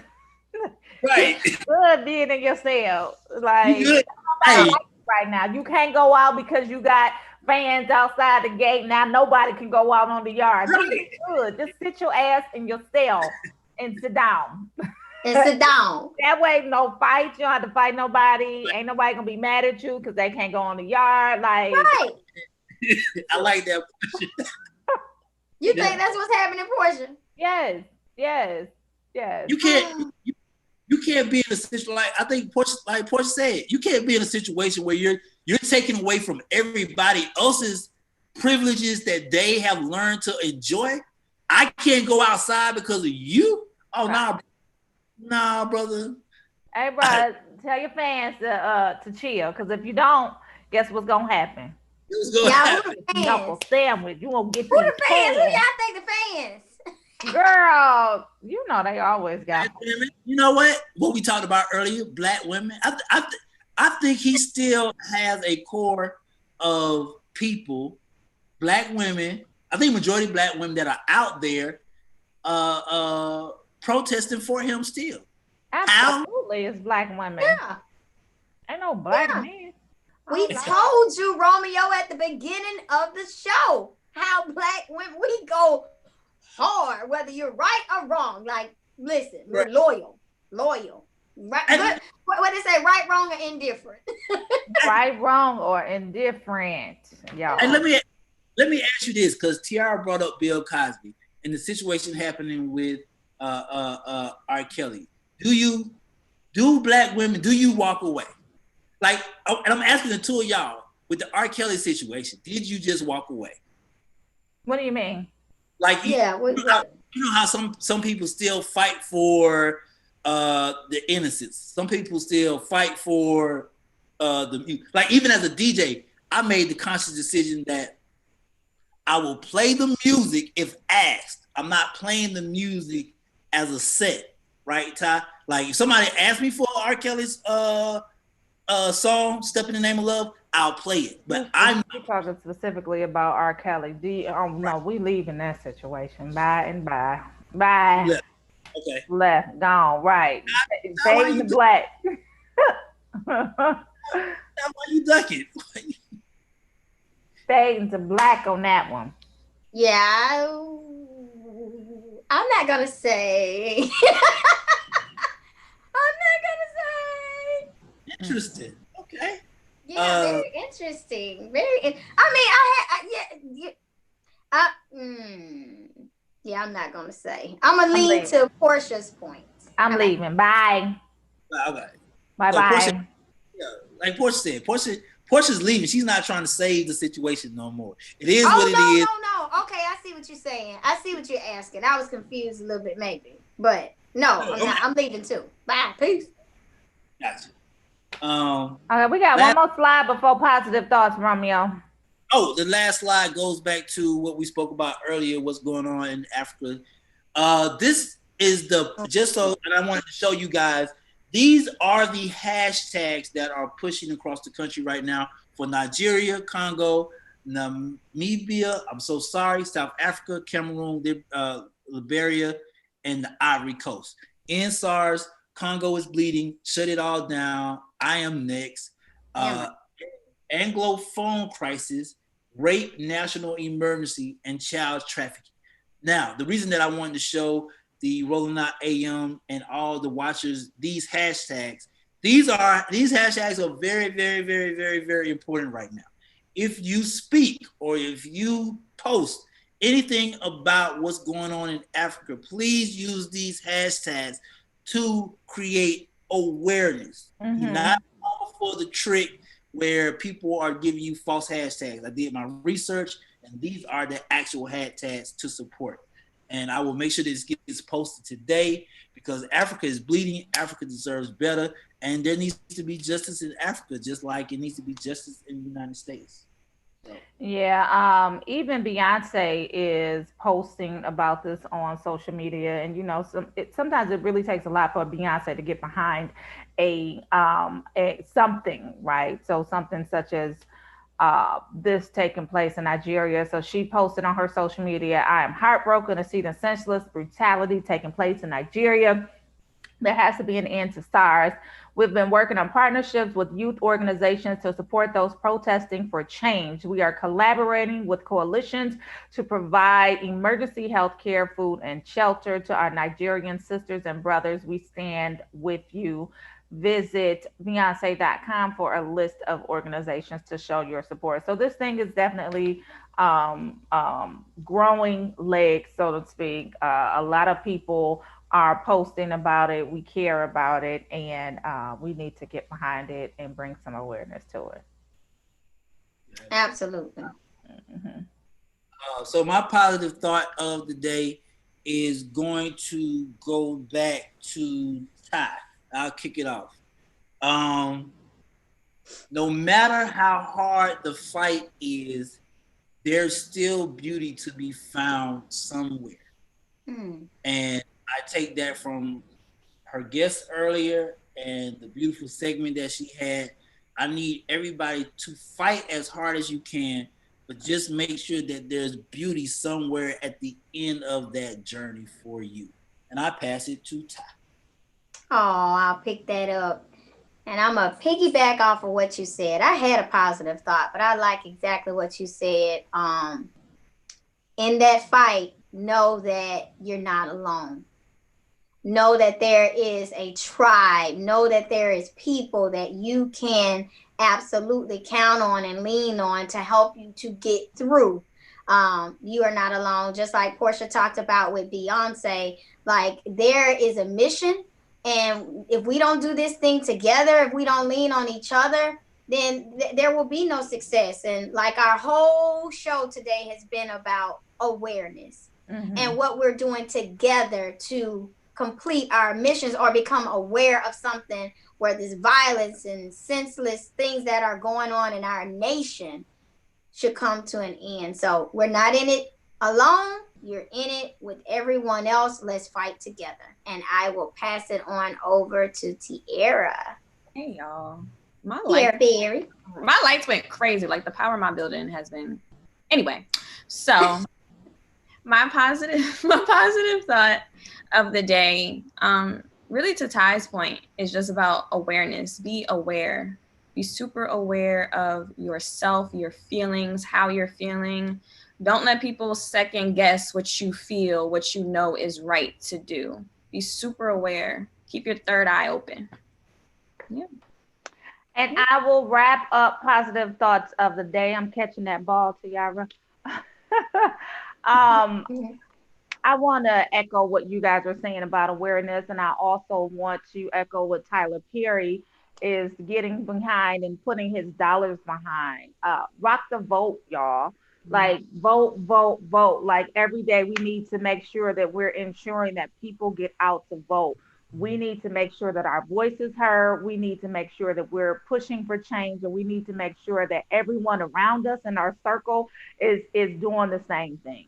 So if your neighbors can't get to the polls, if your cousins, your aunties, your uncles, whoever, if they can't get to the polls, be a resource. Go out to them. Make sure that you're getting them there. I went on Monday to get my ballot. I'm turning it back in on Friday because I want to collectively as a family review what's on the ballot, make sure that my kids understand the importance of it, make sure that I understand who's on the ballot, and I can make an educated decision on who I want to vote for. And it may not be, necessarily a straight ticket. So I'm doing my due diligence. I'm raising my voice. I'm making sure that my family is connected, and I'm making sure that those around me in my circle and my neighbors who can't get there are getting to the polls. Let's get to the polls. Let's vote. Let's change what's currently going on in this administration. Get them out. Vote Biden Harris, and that's all I got to say. The show tonight, right, Portia? It's the live show tonight, right? What live show? The debate. The debate? No, that's tomorrow. Tomorrow, Thursday. Yeah. Almost got excited. Okay. Yeah, we're gonna get excited about that debate because we're gonna see this black woman make history. Kristen Welcher, I believe is her name. We're gonna make sure that she's making history, and she gonna control the debate like her others couldn't. So all right, y'all. Right. She can give her control of that mute button. Don't be trying to not make her great. Let her control the mute button, y'all. Right. All right, we'll see y'all tomorrow. Thank y'all for tuning in. See y'all tomorrow. Bye. Go, go.